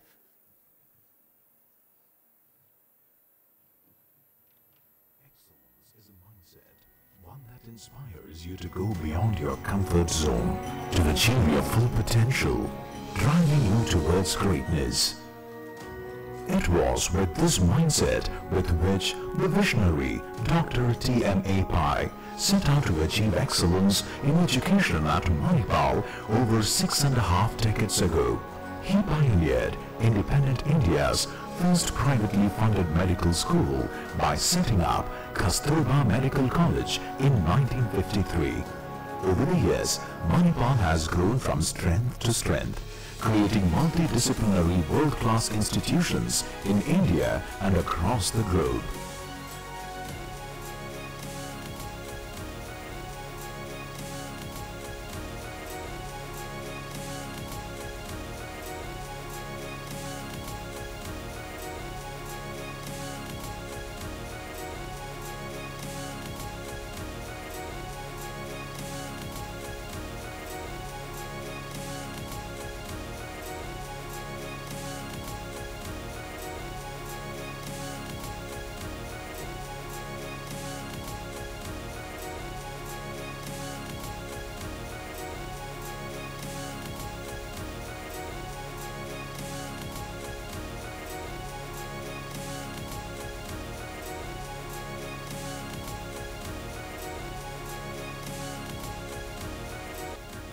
Over here we have courses that are both challenging and rewarding.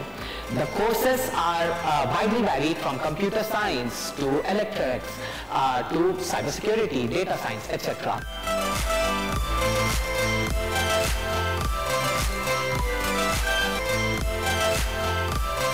The faculty over here both excel in their own fields and are amazing at also mentoring.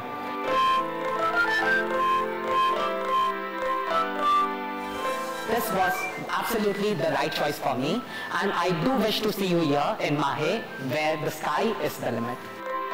You belong here.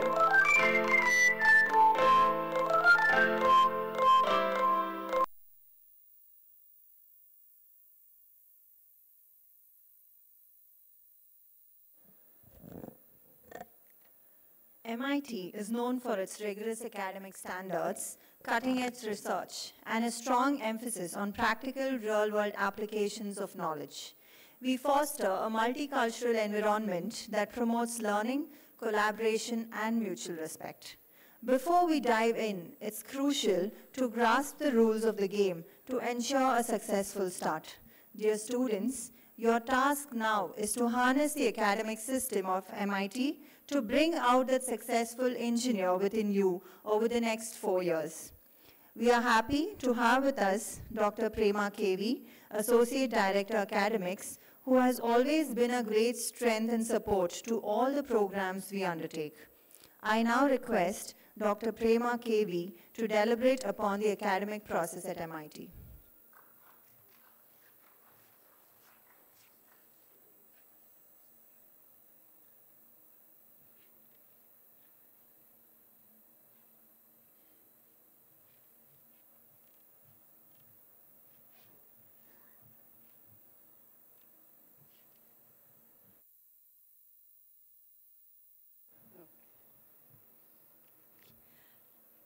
Very good morning to one and all present here.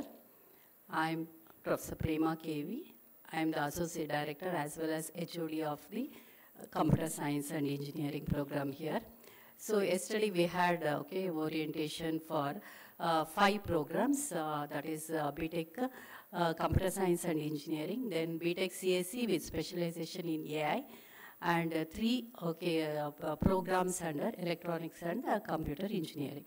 So today, I understand that we have here students of IT departments, that is students who have taken admission to BTech in Information Technology, then BTech in CSE with specialization in Cybersecurity, and BTech in CSE with specialization in Data Science. So I'll quickly take you through the academic process that we follow here at MIT-Bengaluru. This is the flow of my presentation. Current BTech programs, I'll explain the overview of various BTech programs and salient features of the BTech curriculum 2024. Then I'll take you through the academic process, the credit-based system, the attendance regulations, the evaluation process, etc. And then finally we'll end with the student support system. Currently at MIT-Bengaluru, we have 8 BTech programs, which I already informed you. And all these BTech programs are of 4 years duration. There are 8 semesters. The first year curriculum is common to the stream branches. So by this what I mean is the first 5 BTech programs under CSE and IT department, they have the same curriculum. The 8th semester does not have any theory classes. It is completely devoted for practice school or project work. When a student does the project in the industry, we call it as practice school. Students are also encouraged to carry out the project work at the institute under a faculty. Then we call it as the project work. We follow credit-based system, which is flexible. The number of credits range from 160 to 188. I'll explain how these credits are spread out. There's a class committee at each semester level to oversee the academic progress during the semester. So the total number of credits that a student must earn minimum to get the BTech degree is 160 credits. So in the first year, first semester has 22 credits. Again, second semester also has 22 credits. So, for first year, a student must earn 44 credits. Similarly, in the second year, a student must earn 43 credits. Third year, 42 credits, and fourth year, 31 credits. So this comes out to be total of 160 credits. There is a project work in the 8th semester, which comprises of 12 credits. We have an industrial learning, mandatory learning course of 1 credit. We do have in our semesters some courses related to humanities and managements, which take around 8 credits. There are also program electives as well as open electives. The open electives starts from 5th semester, 5th, 6th, and 7th semester. So there are around 9 credits for the open electives. And in the 7th semester, there are only electives in the form of either program electives or open electives. There is a flexible credit system, so the total number of credits range from 160 to 188. So minimum number of credits is 160. Now suppose a student takes up minor specialization, then as part of the minor specialization, student is supposed to study a basket of 4 subjects relevant to that particular minor specialization. Along with the courses, a student has to also do a minor project of 8 credits. So in that case, the student will be earning 168 credits. Then, for meritorious students who are capable of taking in more academic credits, for them another 20 credits are available. So the students, such students will be studying programs at the level of PG, that is level 5 courses, and there will also be a project which they will be undertaking under the some faculty member, and there will be a journal publication. So such students who acquire additional 20 credits, they will be eligible for BTech honors. So in that case, the total number of credits that a student has earned will be 180. And those BTech honors student, if they do an additional project as part of minor specialization, then the total number of credits that they will be getting is 188 credits. Please note that BTech honors as well as minor specialization is not compulsory, it is optional. There's a credit system followed here, 10-point credit system. And the number of credits assigned for a course depends upon the number of contact hours per week. If it is a 3-credit course, the number of contact hours will be 3. If it is a 4-credit theory course, number of contact hours will be 4. For a practical course, the number of hours is 2, and the number of credits associated is 1. Attendance regulation. Minimum of 75% attendance is compulsory. Only then the student will be eligible to take up the end semester exam. However, I urge that each and every student must attend all the classes, not just for the sake of attendance, but for the sake of getting knowledge, for the sake of understanding the course clearly. Students with less than 75% attendance will not be eligible to sit for the NSEM exam. They will not get their hall ticket, and they are awarded the DT grade. DT means detained. So in case a student is having a DT grade, then he has to re-register for the course in the next semester if the course is available, along with the regular semester. So we are very serious about attendance, and it is also AICTE mandate that every student must possess a minimum of 75% attendance. So I want all the students to keep this in mind, and please attend your classes regularly. And whenever a student fails, he has to re-register for those failed courses. But at any point of time, only a maximum of 36 credits a student can register. Unauthorized absence by the student for a period of more than 6 weeks will result in termination from the program. However, we have a mechanism wherein when a student is continuously absent for 3 days, immediately the concerned teacher will be informing the parent. The teacher will be even calling the student and trying to find out why the student is not coming to the class. There will be mails sent to the teachers. There will be mentors who are going to call the parents and inform the situation. Evaluation process consists of in-semester assessment, which is for 50 marks, followed by end-semester assessment, which is for another 50 marks. As part of in-semester assessment, we have quizzes, assignments, as well as one midterm exam. And in end semester assessment, it is for 50 marks. If it is a laboratory course, there is a continuous evaluation followed, and that is for 60 marks. And then there will be an end semester lab exam, which is for 40 marks. We do follow what is called as a relative grading. And there is a grade, letter grade, as well as a grade point associated. So in the 10-point grading system, if the student has performed really well, then he gets the letter grade of A+, and the grade point associated with A+ is 10. Similarly, grade A corresponds to the grade value of 9 and so on. So in order to clear the course, a student must have minimum E grade. Okay. E grade and above, he is said to have cleared the course. Students with F grade, I grade and DT grade will not be eligible, and they are declared as, okay, not cleared that particular course. Now suppose a student writes the end-sem exam. He has the attendance criteria, he has fulfilled. So he writes the exam, but he fails in the exam, then he will get the F grade.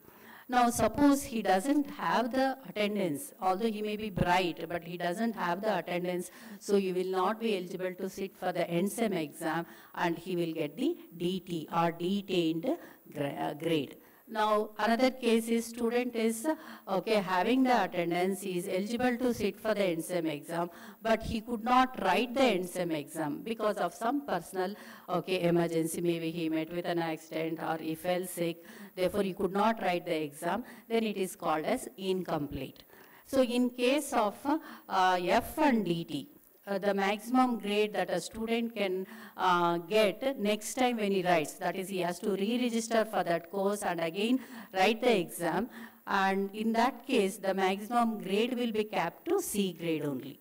Okay, because this is the second time that he will be writing, so it will be capped at C. And for a DT case especially, he has to attend the classes, acquire the attendance, and then only he will be eligible to sit for the exam. Whereas in case of I, which is incomplete and which is a situation that has happened because of some medical emergency to the student, in that case the student can write the exam and he will get to whatever according to his marks, whatever grade he is eligible, he will get that particular grade. We also have some courses which are only audit in nature, so AP corresponds to audit pass. Appearance for the end semester exam is compulsory for all the courses, and if it is a theory course, student must score a minimum of 18 marks out of 50.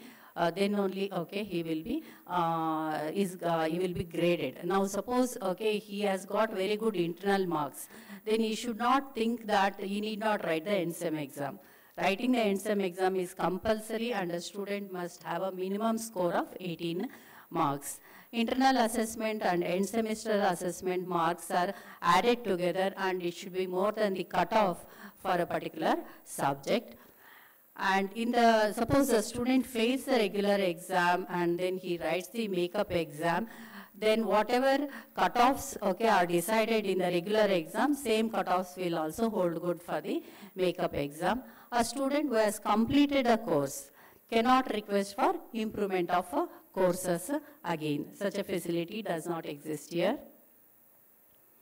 So for those students who have failed in the regular exam, there is another exam which is going to come before the next semester commences, that is the makeup examination. All the marks are graded, and we follow what is called as a grade point average, which is decided at the end of every semester. And over the semesters, there is what is called as a cumulative grade point average. Students who have not successfully completed a course must go for re-registration of the course. All such students will get a notification from the academic section about a re-registration. And you need to re-register for the course only if the course is available. And suppose the course that you are in currently is an odd semester course, but if you have failed in the even semester course, then you have to wait for the even semester to start to register for the even semester courses. At any point of time, maximum 36 credits are only permitted. We also follow what is called as academic progression. Here, to move from one year to the next year, there is a minimum requirement in terms of credits which a student must acquire. Say at the end of first year. So as I told earlier, there are 44 credits that a student is undergoing in the first year, and a student must that is complete and attain a minimum of 26 credits. Only then he will be eligible to move to the second year. So if the student has not acquired the 26 credits at the end of the second semester, then we say that the student is suffering from year loss. He will not be allowed to go to the third semester. He has to complete this, okay, first year courses, only then he will be going to the second year.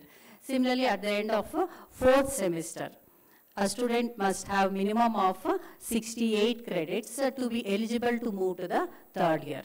And again, from third year to fourth year, if a student has to go, he should have a minimum of 110 credits. If a student acquires all the 160 credits, then he will be awarded the BTech degree. Inability to obtain the minimum credits at any particular year will result in academic probation for the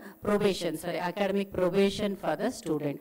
So, okay, you have not, okay, acquired the minimum number of credits, so you cannot go to the next semester. You have to, okay, attend classes of the previous semesters, and, okay, you are said to be in the academic probation. For all such students who are on academic probation, a faculty mentor will be assigned.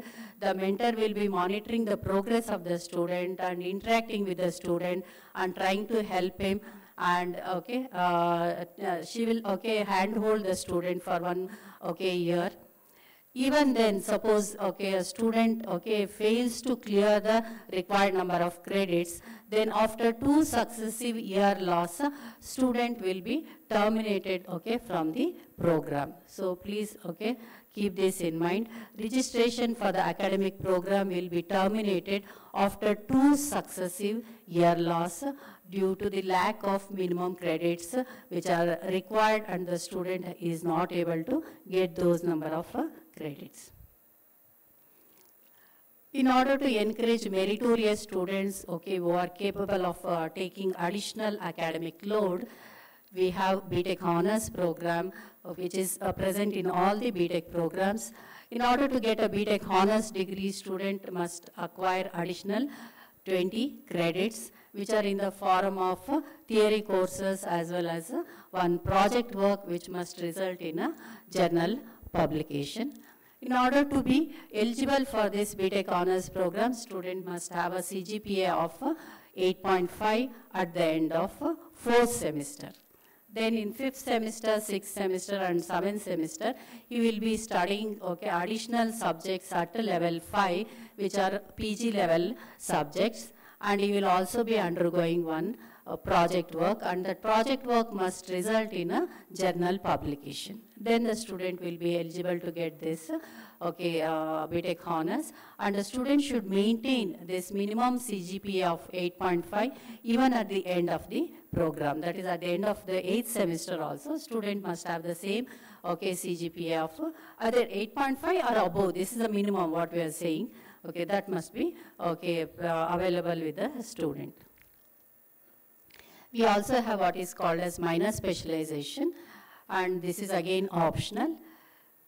Eligible for getting a minor specialization is, okay, around, there is a CGPA criteria, and also a student must be, okay, able to undergo some, okay, minimum, okay, mini project, okay, of around, okay, 8 credits. For example, okay, if the student is in, say, okay, BTech IT, then there will be a minor specialization called as, say, for example, software system design. Okay. These information about these, okay, minor specializations will be given by the departments when the students are in, okay, say, in the 4th semester. So the department faculty will come and give a presentation about what is this minor specialization and who can take up and how this process goes on.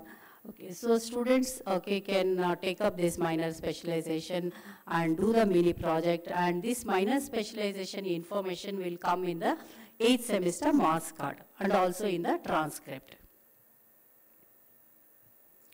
We also have a semester abroad program where a student can study 1 semester abroad, okay, in the universities with which we have MOU. And then the credits will be transferred to the department. The advantage of this is the student will get a global exposure. He can interact with faculty of universities abroad, And so most of the time it will be those universities where that particular student also wants to do masters. There's a CGPA requirement for to opt for this semester abroad program. It is minimum 7.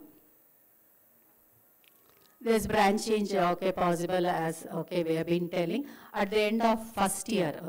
Depending upon the number of vacancies, there is a branch change only across the stream, and so notification will come to this extent from the academic section, and all the students can submit their request based on CGPA and based on the number of vacancies. Branch change is possible.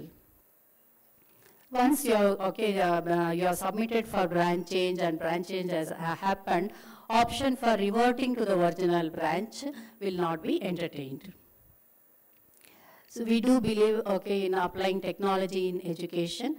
As part of our green initiative, we do not have any paper-based, paper and pen-based examination. We have what is called as e-pad examination. So wherein the students will be using a digital tablet, and he will be writing the exams, end semester exams, and also midterm exam. So all the students will undergo training regarding the usage of e-pad. All the lectures that are happening in the class will be video captured by using what is called as importance lecture capture solution. So if a student could not understand any of the lectures during the class hours, in the evening the same video he can download and he can listen to the lectures of the teachers.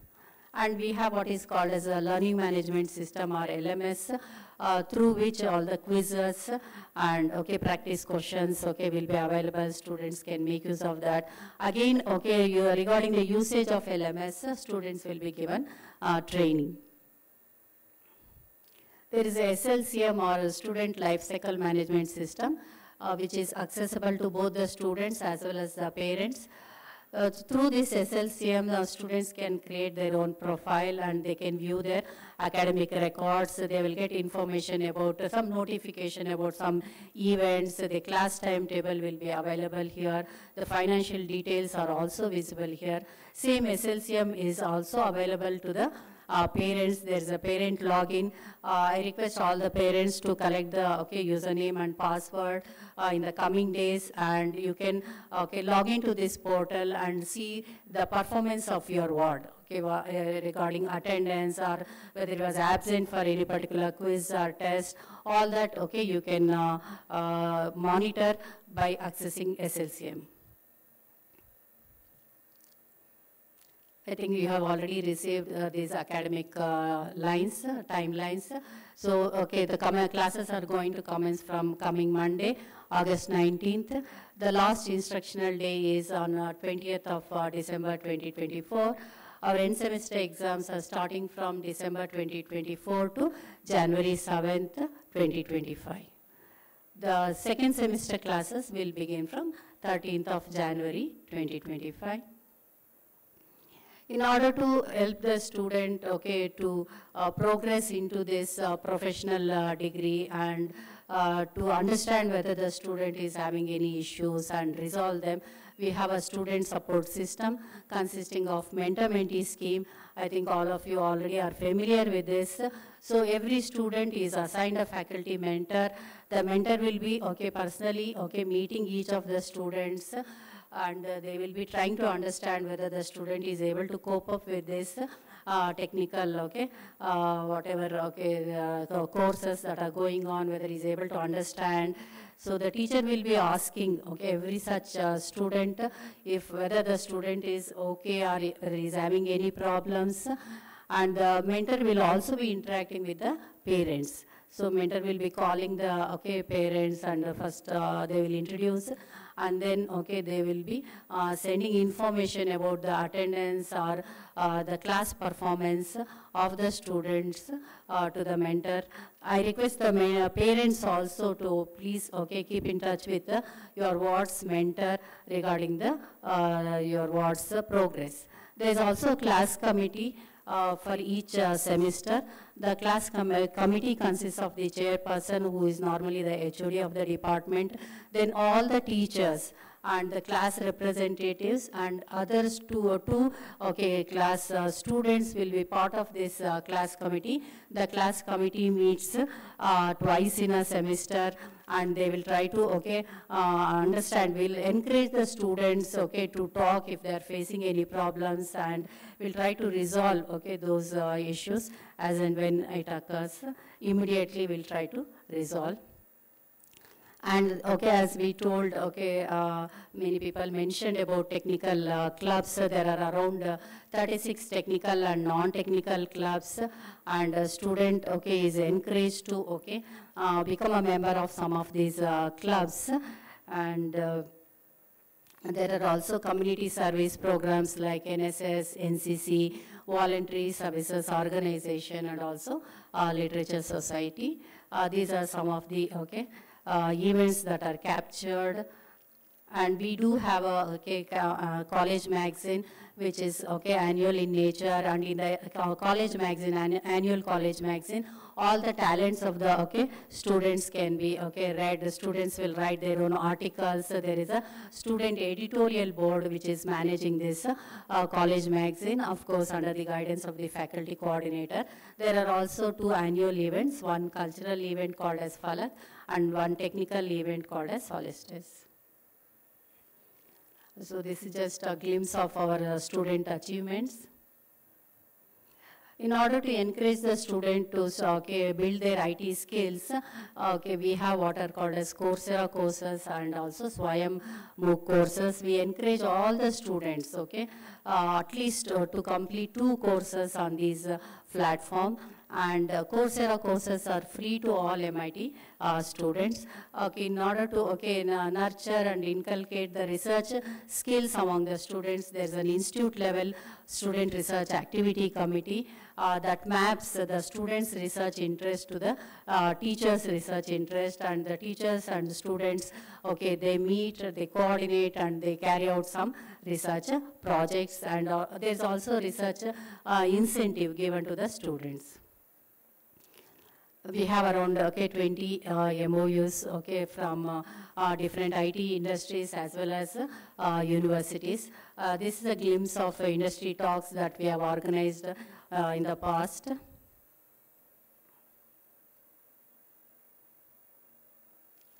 These are some of the internship and placement offers that are received by our students till now.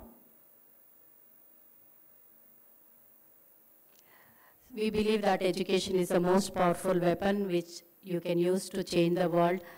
We, as Mahe family, we are truly inspired by life. And thank you all for listening to this. And if you have any doubts, we can have some more interactions at the personal level later on. Thank you, one and all.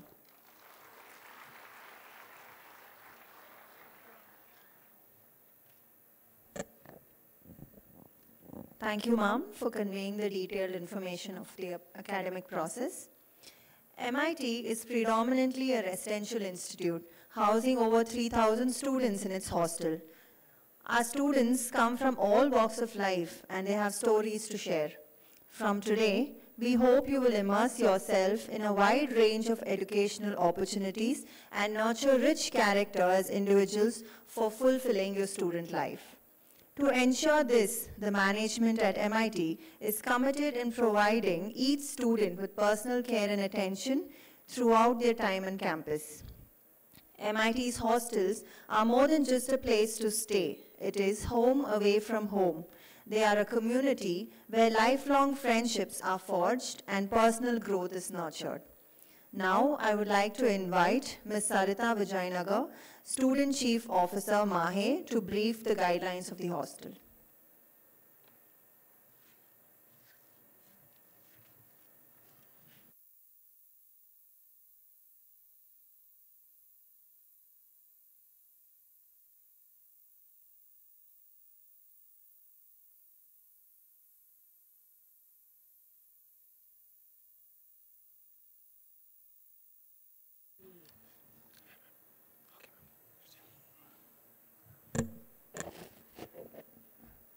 Good afternoon, everyone. Can I please hear a good afternoon so I know that you're all awake? Thank you so much. Yeah, I'm Sarita, the Chief Student Officer. I'll take you through mainly about the hostels and other facilities that are available to the day scholars and everybody, and the code of conduct and the rules and regulations. You're all here because we believe you belong here. And as far as the hostels are concerned, we are talking about, just one second. We are talking about 6,000 plus hostel space facility inside the campus next year. This year we are at around 4,000, just give me a second. Just a minute.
Hello, yeah, this is fine.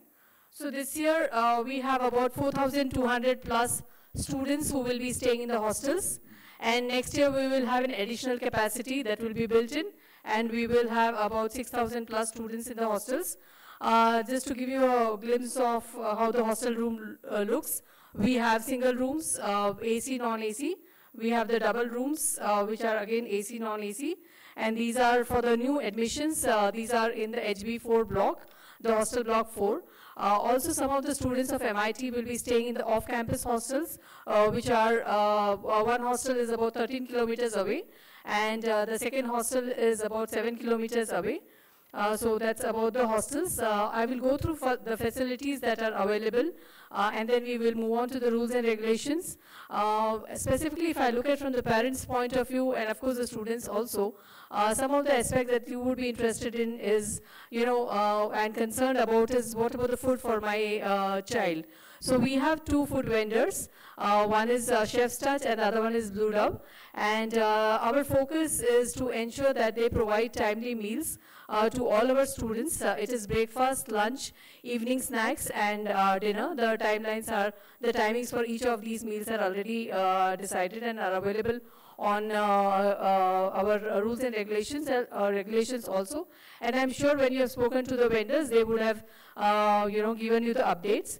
As I mentioned, the focus is to ensure that quality, timelines, all these are maintained. Hygiene is an important aspect. We also have to understand ये घर का खाना नहीं होगा because there are people from the north and south, east, west, the entire breadth of the country, length and breadth of country that people are here. But yes, you will get meals which students have been having. There has not been any issue. I'm sure they will adjust. So it's going to be little time that students will take to adjust. But yes, they will find their space. Hostel life is also about adjustments. You need to be adaptable, and you will need to adjust. You will learn these life lessons, and the sooner we all learn, I'm sure it's going to be that much easier. Otherwise, everyday calls to home that ye problem hai, wo problem hai, I think you'll settle down soon. This is a very safe campus. There are 1,000 plus cameras that are installed across the campus, both in the hostel blocks, academic blocks, common facilities, including where we are having this session. The cameras are installed in addition to the PTZ cameras, which are the high-end cameras that can capture the various angles, and they can tilt and zoom and are helpful for us. There's a full-fledged command center that and a team there who monitors the functioning of these cameras and what is happening, and they alert us if they feel that there is any challenge there. We are also looking at currently the entry and exit at the hostel gates for hostel students. Everything has to be entered. But shortly we will be coming up with a camera for the biometric or the facial recognition based system there, so that every entry and exit gets captured. In addition to the technology-based, safety that we're talking about, round the clock we have a huge team of security guards, supervisors who are available to, to be aware, vigilant in terms of what's happening and support the students as required. The students are expected to support in case of any requirement of frisking of bags, or frisking or bag checking, or parcel checking that may be required, in addition to the visitors that need to follow the protocol of visitor management. It's also my duty to bring to your notice here some of the points that students should be mindful of and exercise caution. So about a kilometer from here, less than a kilometer from here, there are railway tracks. Students walk down sometimes on those tracks in groups, alone, not being aware of what's around, using noise cancellation earphones, which is very, very risky. Please be mindful and ensure that your children do not go in those areas. There are some water bodies, after crossing the tracks, there's some water bodies there. They are not the lakes that are maintained. So, getting into swimming over there or some water sports, please do not indulge in those activities. Speed limit has to be maintained while in the, from the Century Gate to this place, and of course on the roads as per the government norms. Two-wheeler safety, helmets is important, but yes, as students don't get into, wheelies and things like that, they're not safe, and better to be safe than sorry. Freshers party, definitely I want to bring this point here. There is no, please do not actively indulge in any kind of a fresher party. That is a private party, not organized by the institution. That's the beginning of the problem. So do not get into those kind of things. If there is anything to be done, it will be done at your institute level and under the guidance and supervision of your staff, of the faculty members that are there. So be aware, be vigilant, and be in the right company. That will set the your foundation right for your 4 years at the campus. Health is also a concern that I'm speaking from a parent's point of view. So the food safety and, in terms of if the child is not well, what is the support that is available? Let me tell you, there is a clinic that is available in the campus here. We have a tie-up with Manipal hospitals, Hebal, and other hospitals also. If required, the students can avail the facility there. Hebal is the closest to us. We have a 24/7 availability of ambulance. We have the clinic where nurses are deployed throughout the 24-hour shift, including at the off-campus hostels. However, if there is a need for taking a student to the hospital, they will be supported by our healthcare coordinators or wardens as may be required. Students are not expected to accompany their friends. And if they want to accompany, there is an approval from the parent of the student accompanying also would be required, because we have support available, and our team is capable enough to handle these requirements and support the students. So 24/7 these supports are required. I have already indicated to you. Shortly we will be coming up with a pharmacy in the campus, but I hope while packing for your children, you have also packed the basic medication that they may require, in addition to any prescription medicine that your son or daughter may be on. Please, till they're at least able to order on their own and manage. It's also imperative that at this point in time, I speak about mental health and well-being. We have our team of counselors under the Department of Student Affairs. Lakshmi, Shailaja, Navyashri, they've been here for a long period of time. And so also Mr. Aditya and Sarmita, they have joined our team.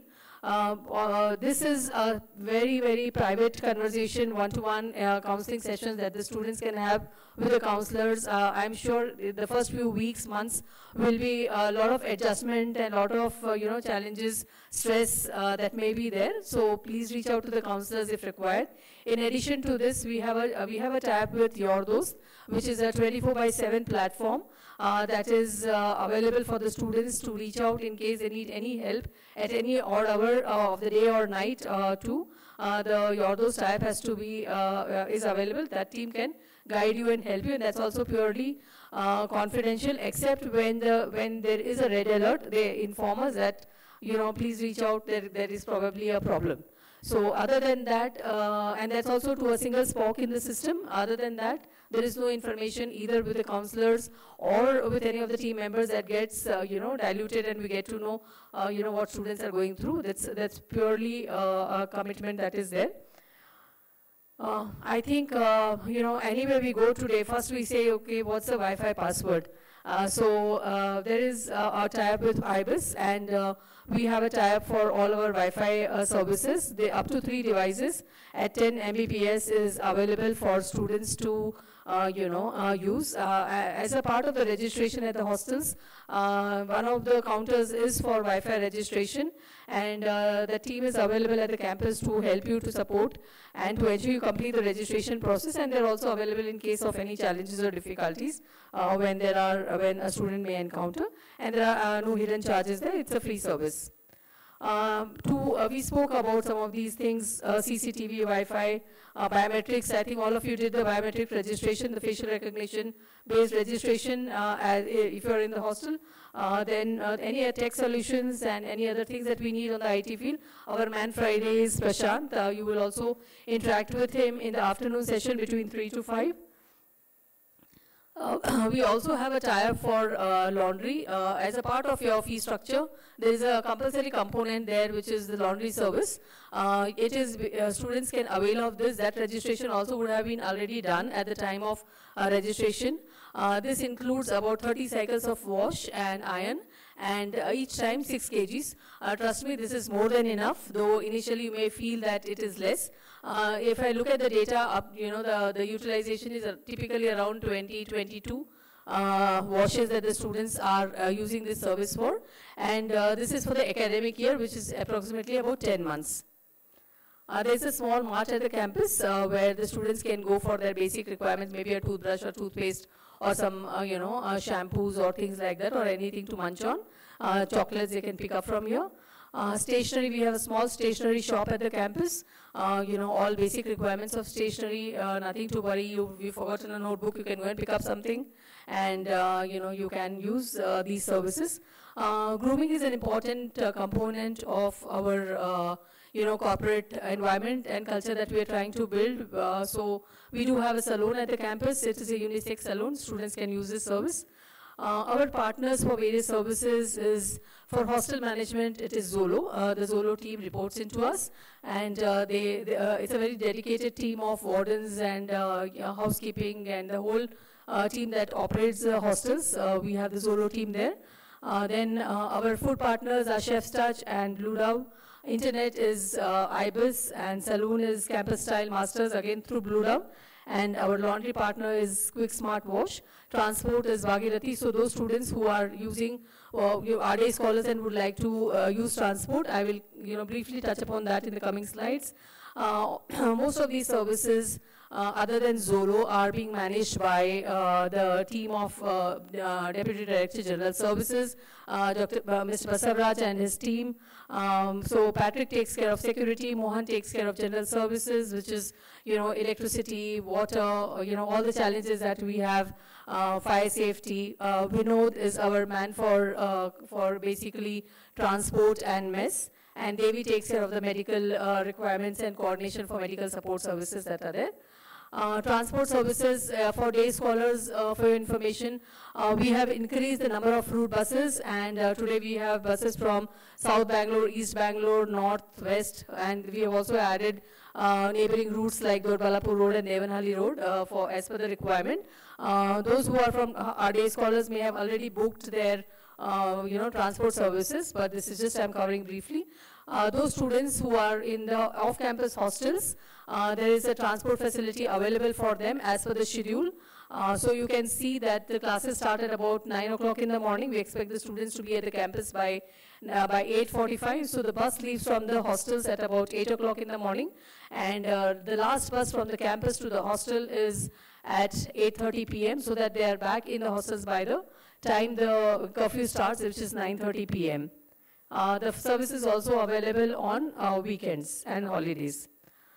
We also have shuttle services in case there are students who finish classes earlier and they want to at least reach the main, main road. They can use these services. From 1:30 in the afternoon till about 3:30, last bus is 7:30, there's one more bus, and similarly to the two ends that are there, one is Bangalore Cross and one is Naginhalli. People can use this. Of course, there's a team escalation matrix. You will all be shared with, you may have this information already in our details that are shared with you. Now, all your services at the hostels are monitored through the Zolo app. You may have already registered for the Zolo app, both as a student as well as a parent, because the parent also has been provided access to give approvals for leaves, to be aware of the students' timelines, to be aware of various updates that are being provided. So it's a parent as well as a student app that is there. Attendance tracking happens can be seen over there. The maintenance ticketing system, that means if you're in the room, there's a problem in, maybe water is leaking or there's a tap, there's an issue. You can raise those tickets over there. They are monitored to ensure timely closure. Then leave application, the leave application also has to be through the Zolo app, where the student has to apply, the parent has to approve, and then the mentor has to approve. This is the process that is followed for leave applications. We have on-demand housekeeping, so we expect the students to ensure that they are staying in a hygiene and good environment. So housekeeping on demand is there. If the student does not book any housekeeping services, then the team will be forced to open the door and get the rooms clean.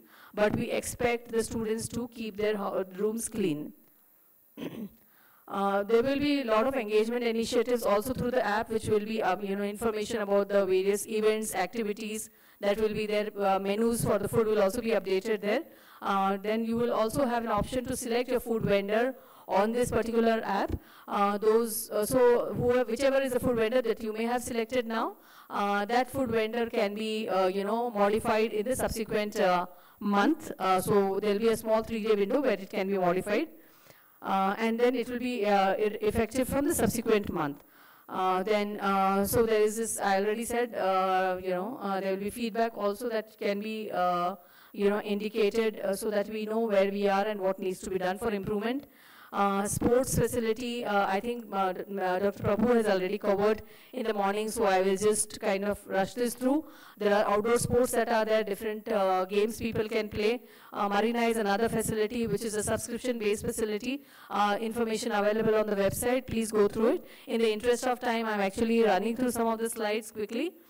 Then we have the game slots, which are there, which again the sports team will update. This is our team for physical education and sports. Dr. Rajesh William is the director of physical education. Mr. Syed and Nitin are a part of his team, and they take care to ensure not just the active participation in the general sports and games that people can have, but also they arrange a lot of competitions, inter-school competitions within Mahe and other events that are there.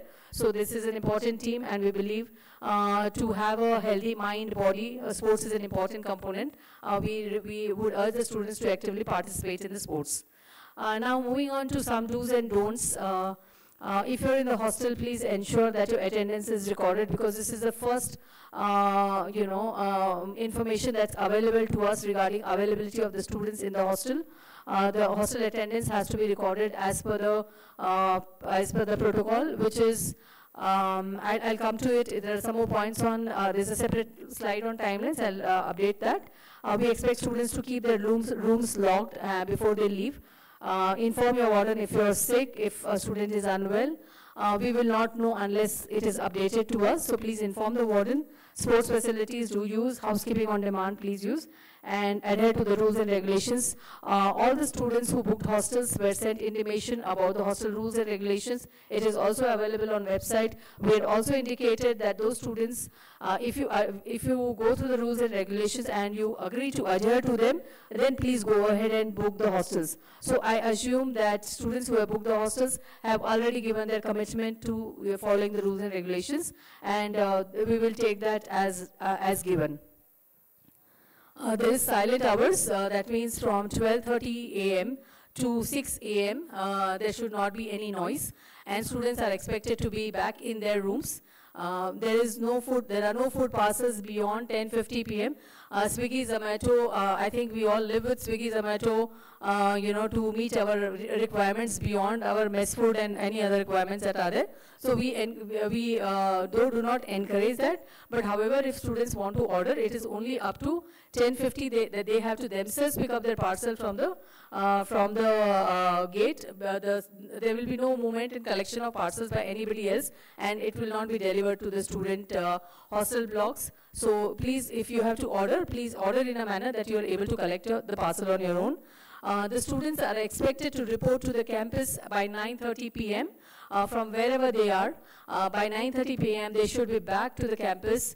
And if you are in the in-campus hostel, 9:30 p.m. to the gate number 3. Not 9:31, not 9:32. 9:30 you have to be inside, and to their hostel blocks by 11 p.m. That means after you are back inside, you still have some time to kind of take a walk, spend some time, do some assignments, do some work with your team members that may be required. But 11 o'clock is a sharp that you have to be inside. So better to be at least a few minutes earlier, otherwise there would be a rush. And you are expected, if you're in the off-campus, your entry time to the hostel block and your entry time to the campus is both 9:30. Adhere to the curfew hours, that is 9:30 p.m. to 6 a.m. There will be no movement of students, parents, day scholars, or anybody between 9:30 p.m. to 6 a.m. Where it's curfew hours and the main gate will not be. There will be no movement. So basically, this everyone has to bear in mind. Valuables, please keep locked. We would encourage the parents not to give lot of cash and valuables to the students. Respect authority and staff. Everyone here is putting in a lot of efforts to make things happen. Let's not demand and consider it as entitlement. We are serving thousands of students.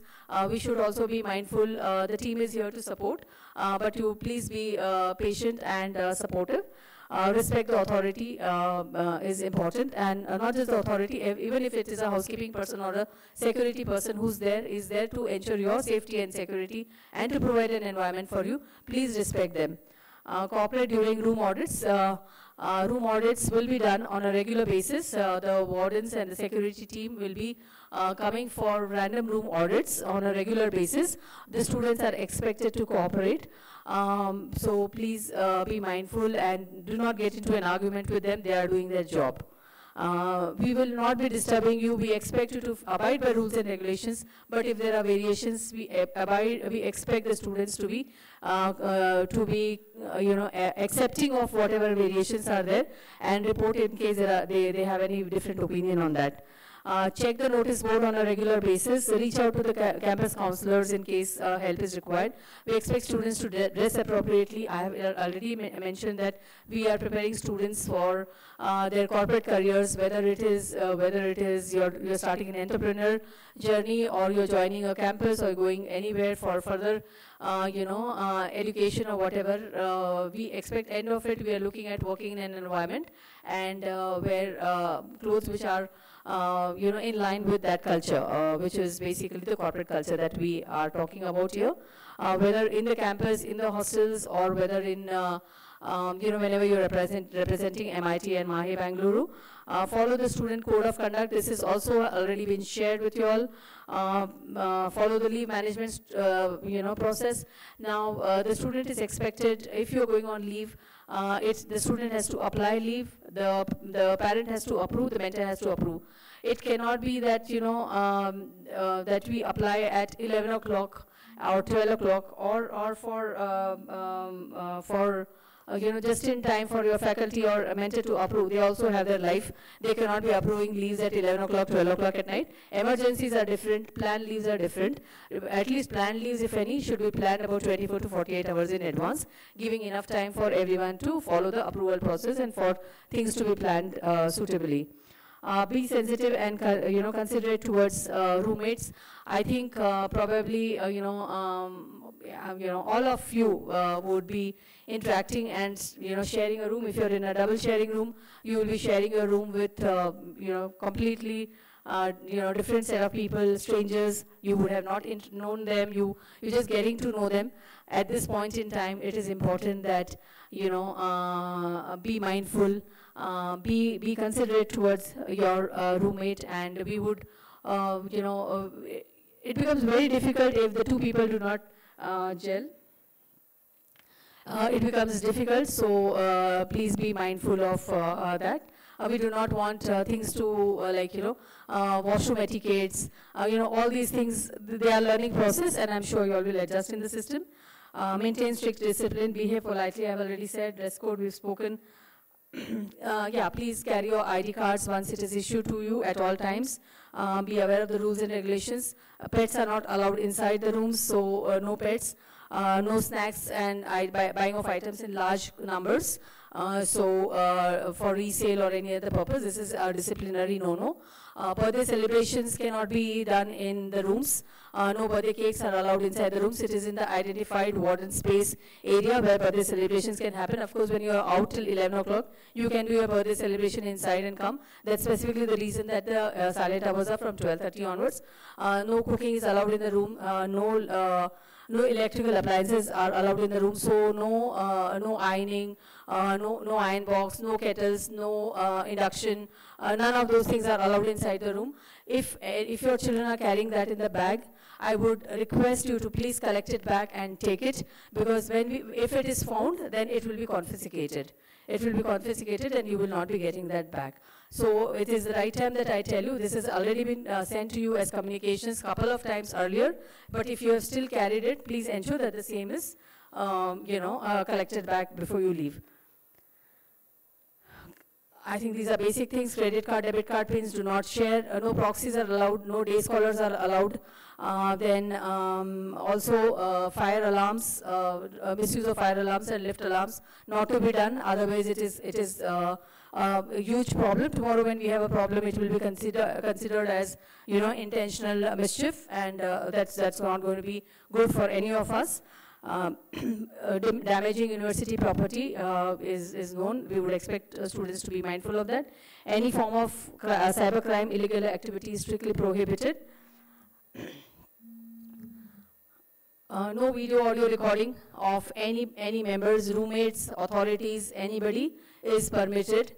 And so these are some of the things that intentionally or unintentionally students are doing, and this is not acceptable. Invasion to anybody's privacy is not accepted. No recording of video, audio, calls, or any of those things to be done. Indulging in socially unacceptable behavior is a definite no-no.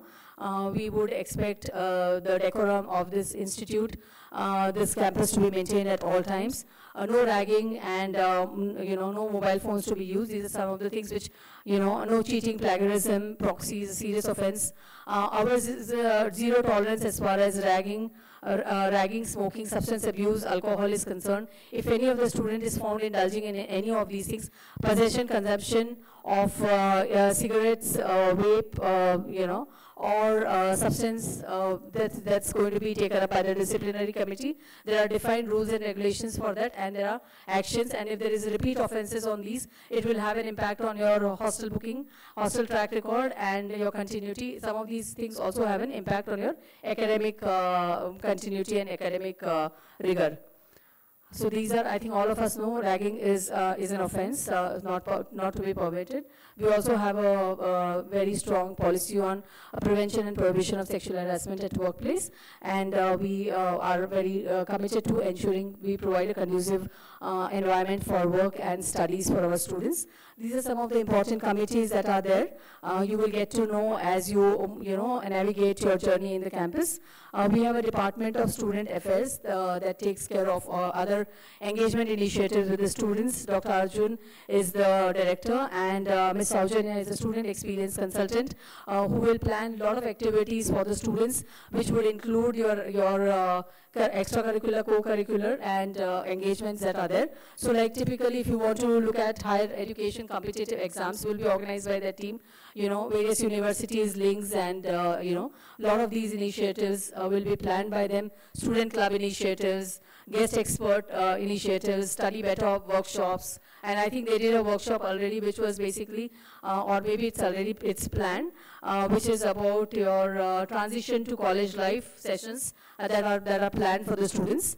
Then this is my team which is, I'm Sarita, the Chief Student Officer. Sujaya Prabhu is the Head of Student Services. Sachin Pujari is the hostel in charge. These are the people you can reach out for any support that you need. This is the larger hostel team that is there. And it's not just about the rules and regulations, it is also about a lot of fun that we have at the campus. We have, like Prema ma'am was mentioning about Falak, which is the MIT Fest. There is at the Mahe Bengaluru level, there is a fest which is there, which is called as Rubaru. And this is a competition between various institutes at Mahe Bengaluru, and they also participate in the Utsav festival at Mahe Manipal. Please take a screenshot of this. This is the various helpline numbers that are there. The parents helpline number is an important number for the parents of students who are in the hostels, especially because sometimes, there's the typical calls that we get, my child is not well, I'm not able to reach her, I've been trying, so please reach out to them. It's a 24/7 helpline.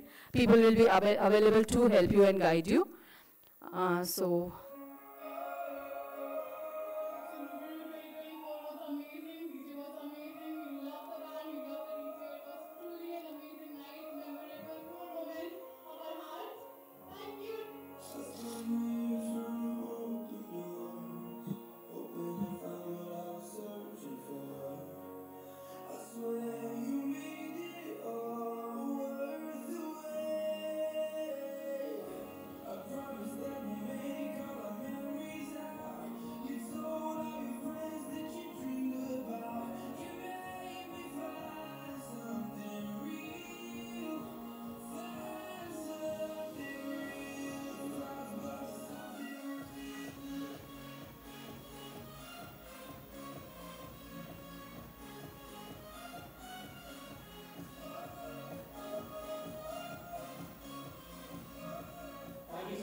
Thank you so much.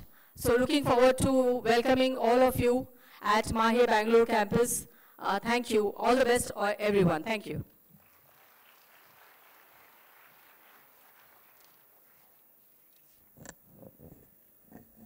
Thank you, Ma'am.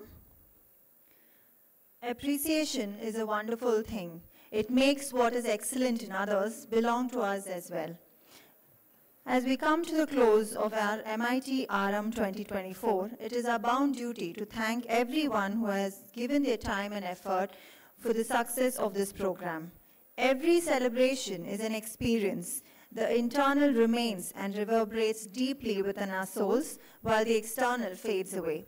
To express our appreciation and gratitude, I request Dr. Dayanand P., HOD of IT, to render the vote of thanks.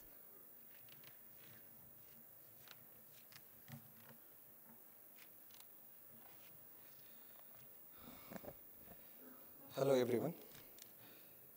On behalf of Manipal Institute of Technology, Mahe Bengaluru, I feel honored and privileged to extend a vote of thanks on this occasion. I would like to start by thanking our management of Mahe Bengaluru, who have always been supportive of our initiatives and encourage us to strive for excellence. I thank our Pro Vice Chancellor, Dr. Madhu Raghavan, for his constant support and guiding in conducting this event. Without his support, this event would have not been possible. I would like to take this opportunity to express our hearty thanks to our Deputy Registrar, Dr. Raghavendra Prabhu, Mahe Bengaluru, for his generous support and guidance he has extended to all of us. I extend my heartfelt gratitude and thanks to our Director, Dr. Ivan Jose, for his enormous support and guidance for organizing this event. I I am extremely grateful to thank Dr. Prema KV, Associate Director and HOD of CSE, who inspires us to achieve our best and serve as a pillar of strength. Thank you, madam. I wanted to extend my warm regards and heartiest gratitude to our chief guest, Mr. Ranganath GK, Principal Solution Architect, Amazon Web Services, Bangalore, for taking time for his busy schedule and gracing the occasion with warm presence. Thank you, sir. I express my sincere thanks to Ms. Sarita Vijay Nagar, Chief Student Officer, Mahe, who spared time to give brief information about MIT hostel facility. Thank you, madam. We have been fortunate enough to be backed by a team of very proactive and dedicated HODs, teaching and non-teaching staff at our institution, who is well versed in their job. Thank you. But not least, I would like to extend my vote of thanks to our organizing team, IT team, admin staff for making this event happening so beautifully. I also cannot overlook the effort of our volunteers and students who have given their efforts and worked dedicatedly for this event. Then comes our transportation department, without whom we could not have dreamt of this event. Thank you so much. Finally, I would like to say that this event would not have been possible without the support and hard work of each and every one. So I would like to thank parents, students of first year to make this event happen. On behalf of MIT Bangalore, I would like to express my sincere thanks to all of you. Thank you. Thank you again.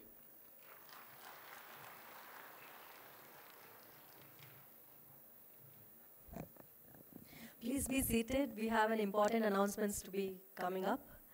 Thank you, sir, for your warmest acknowledgements. Gratitude is what we can show our appreciation for your cooperation and presence.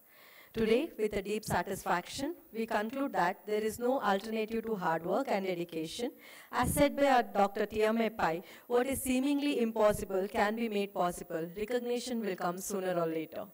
As you start with the incredible journey that you are destined to be, you will discover abundant support and explore up and broaden your education across the wide array of your interest.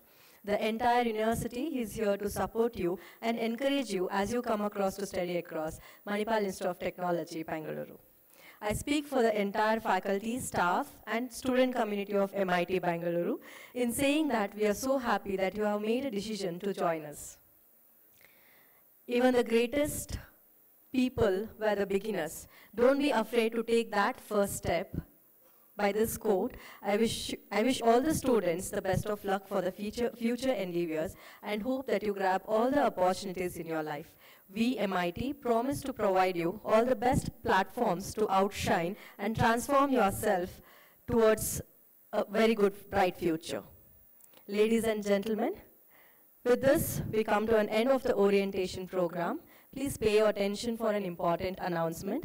Those who are unable to register in a transportation registration in the portal, the transportation executives are sitting right outside the auditorium in the German tent. Please go physically and fill up all the registration process so that you'll not be missing any of the transportation buses from Monday. We have an unfiltered Rubaru with our Pro Vice Chancellor, which has been rescheduled to 3 to 5 p.m. right in the mega auditorium. We request all the parents to please come across 3 p.m. sharp to address the queries. To address your queries, we have all our experts, Pro Vice Chancellor, Deputy Director, and all the expertise from MIT and Mahe will be unveiling your queries. And meanwhile, from 1:30 to 2:45 p.m., you can go across and explore our campus and meet the advisors and unveil your queries with talking to the advisors. We have our mentors. You can please meet your mentors during that time, which will be sent to you in the group. So please have a nice day. And there are savories which is kept outside the auditorium. Please go to the designated way. Our MIT faculties will help you to show the way. Have a nice day. Come back soon. We'll be seeing you again at 3 p.m. sharp. Good day. Sorry, before that, we have to give a contribution to our national anthem. So I request everyone to please stand up and pay a tribute to our national anthem.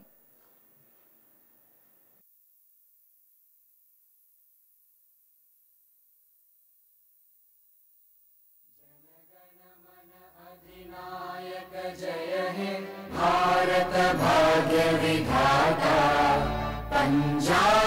Sindhu Gujarat Maratha Dravid Utkal Ganga Vindhya Himachal Yamuna Ganga उच्चल जलधि तरंगा तव शुभ नामे जागे तव शुभ आशीष मांगे गाहे तव जय गाथा जन गण मंगल दायक जय हे भारत भाग्य विधाता जय हे जय हे जय हे जय जय जय जय हे Thank you very much.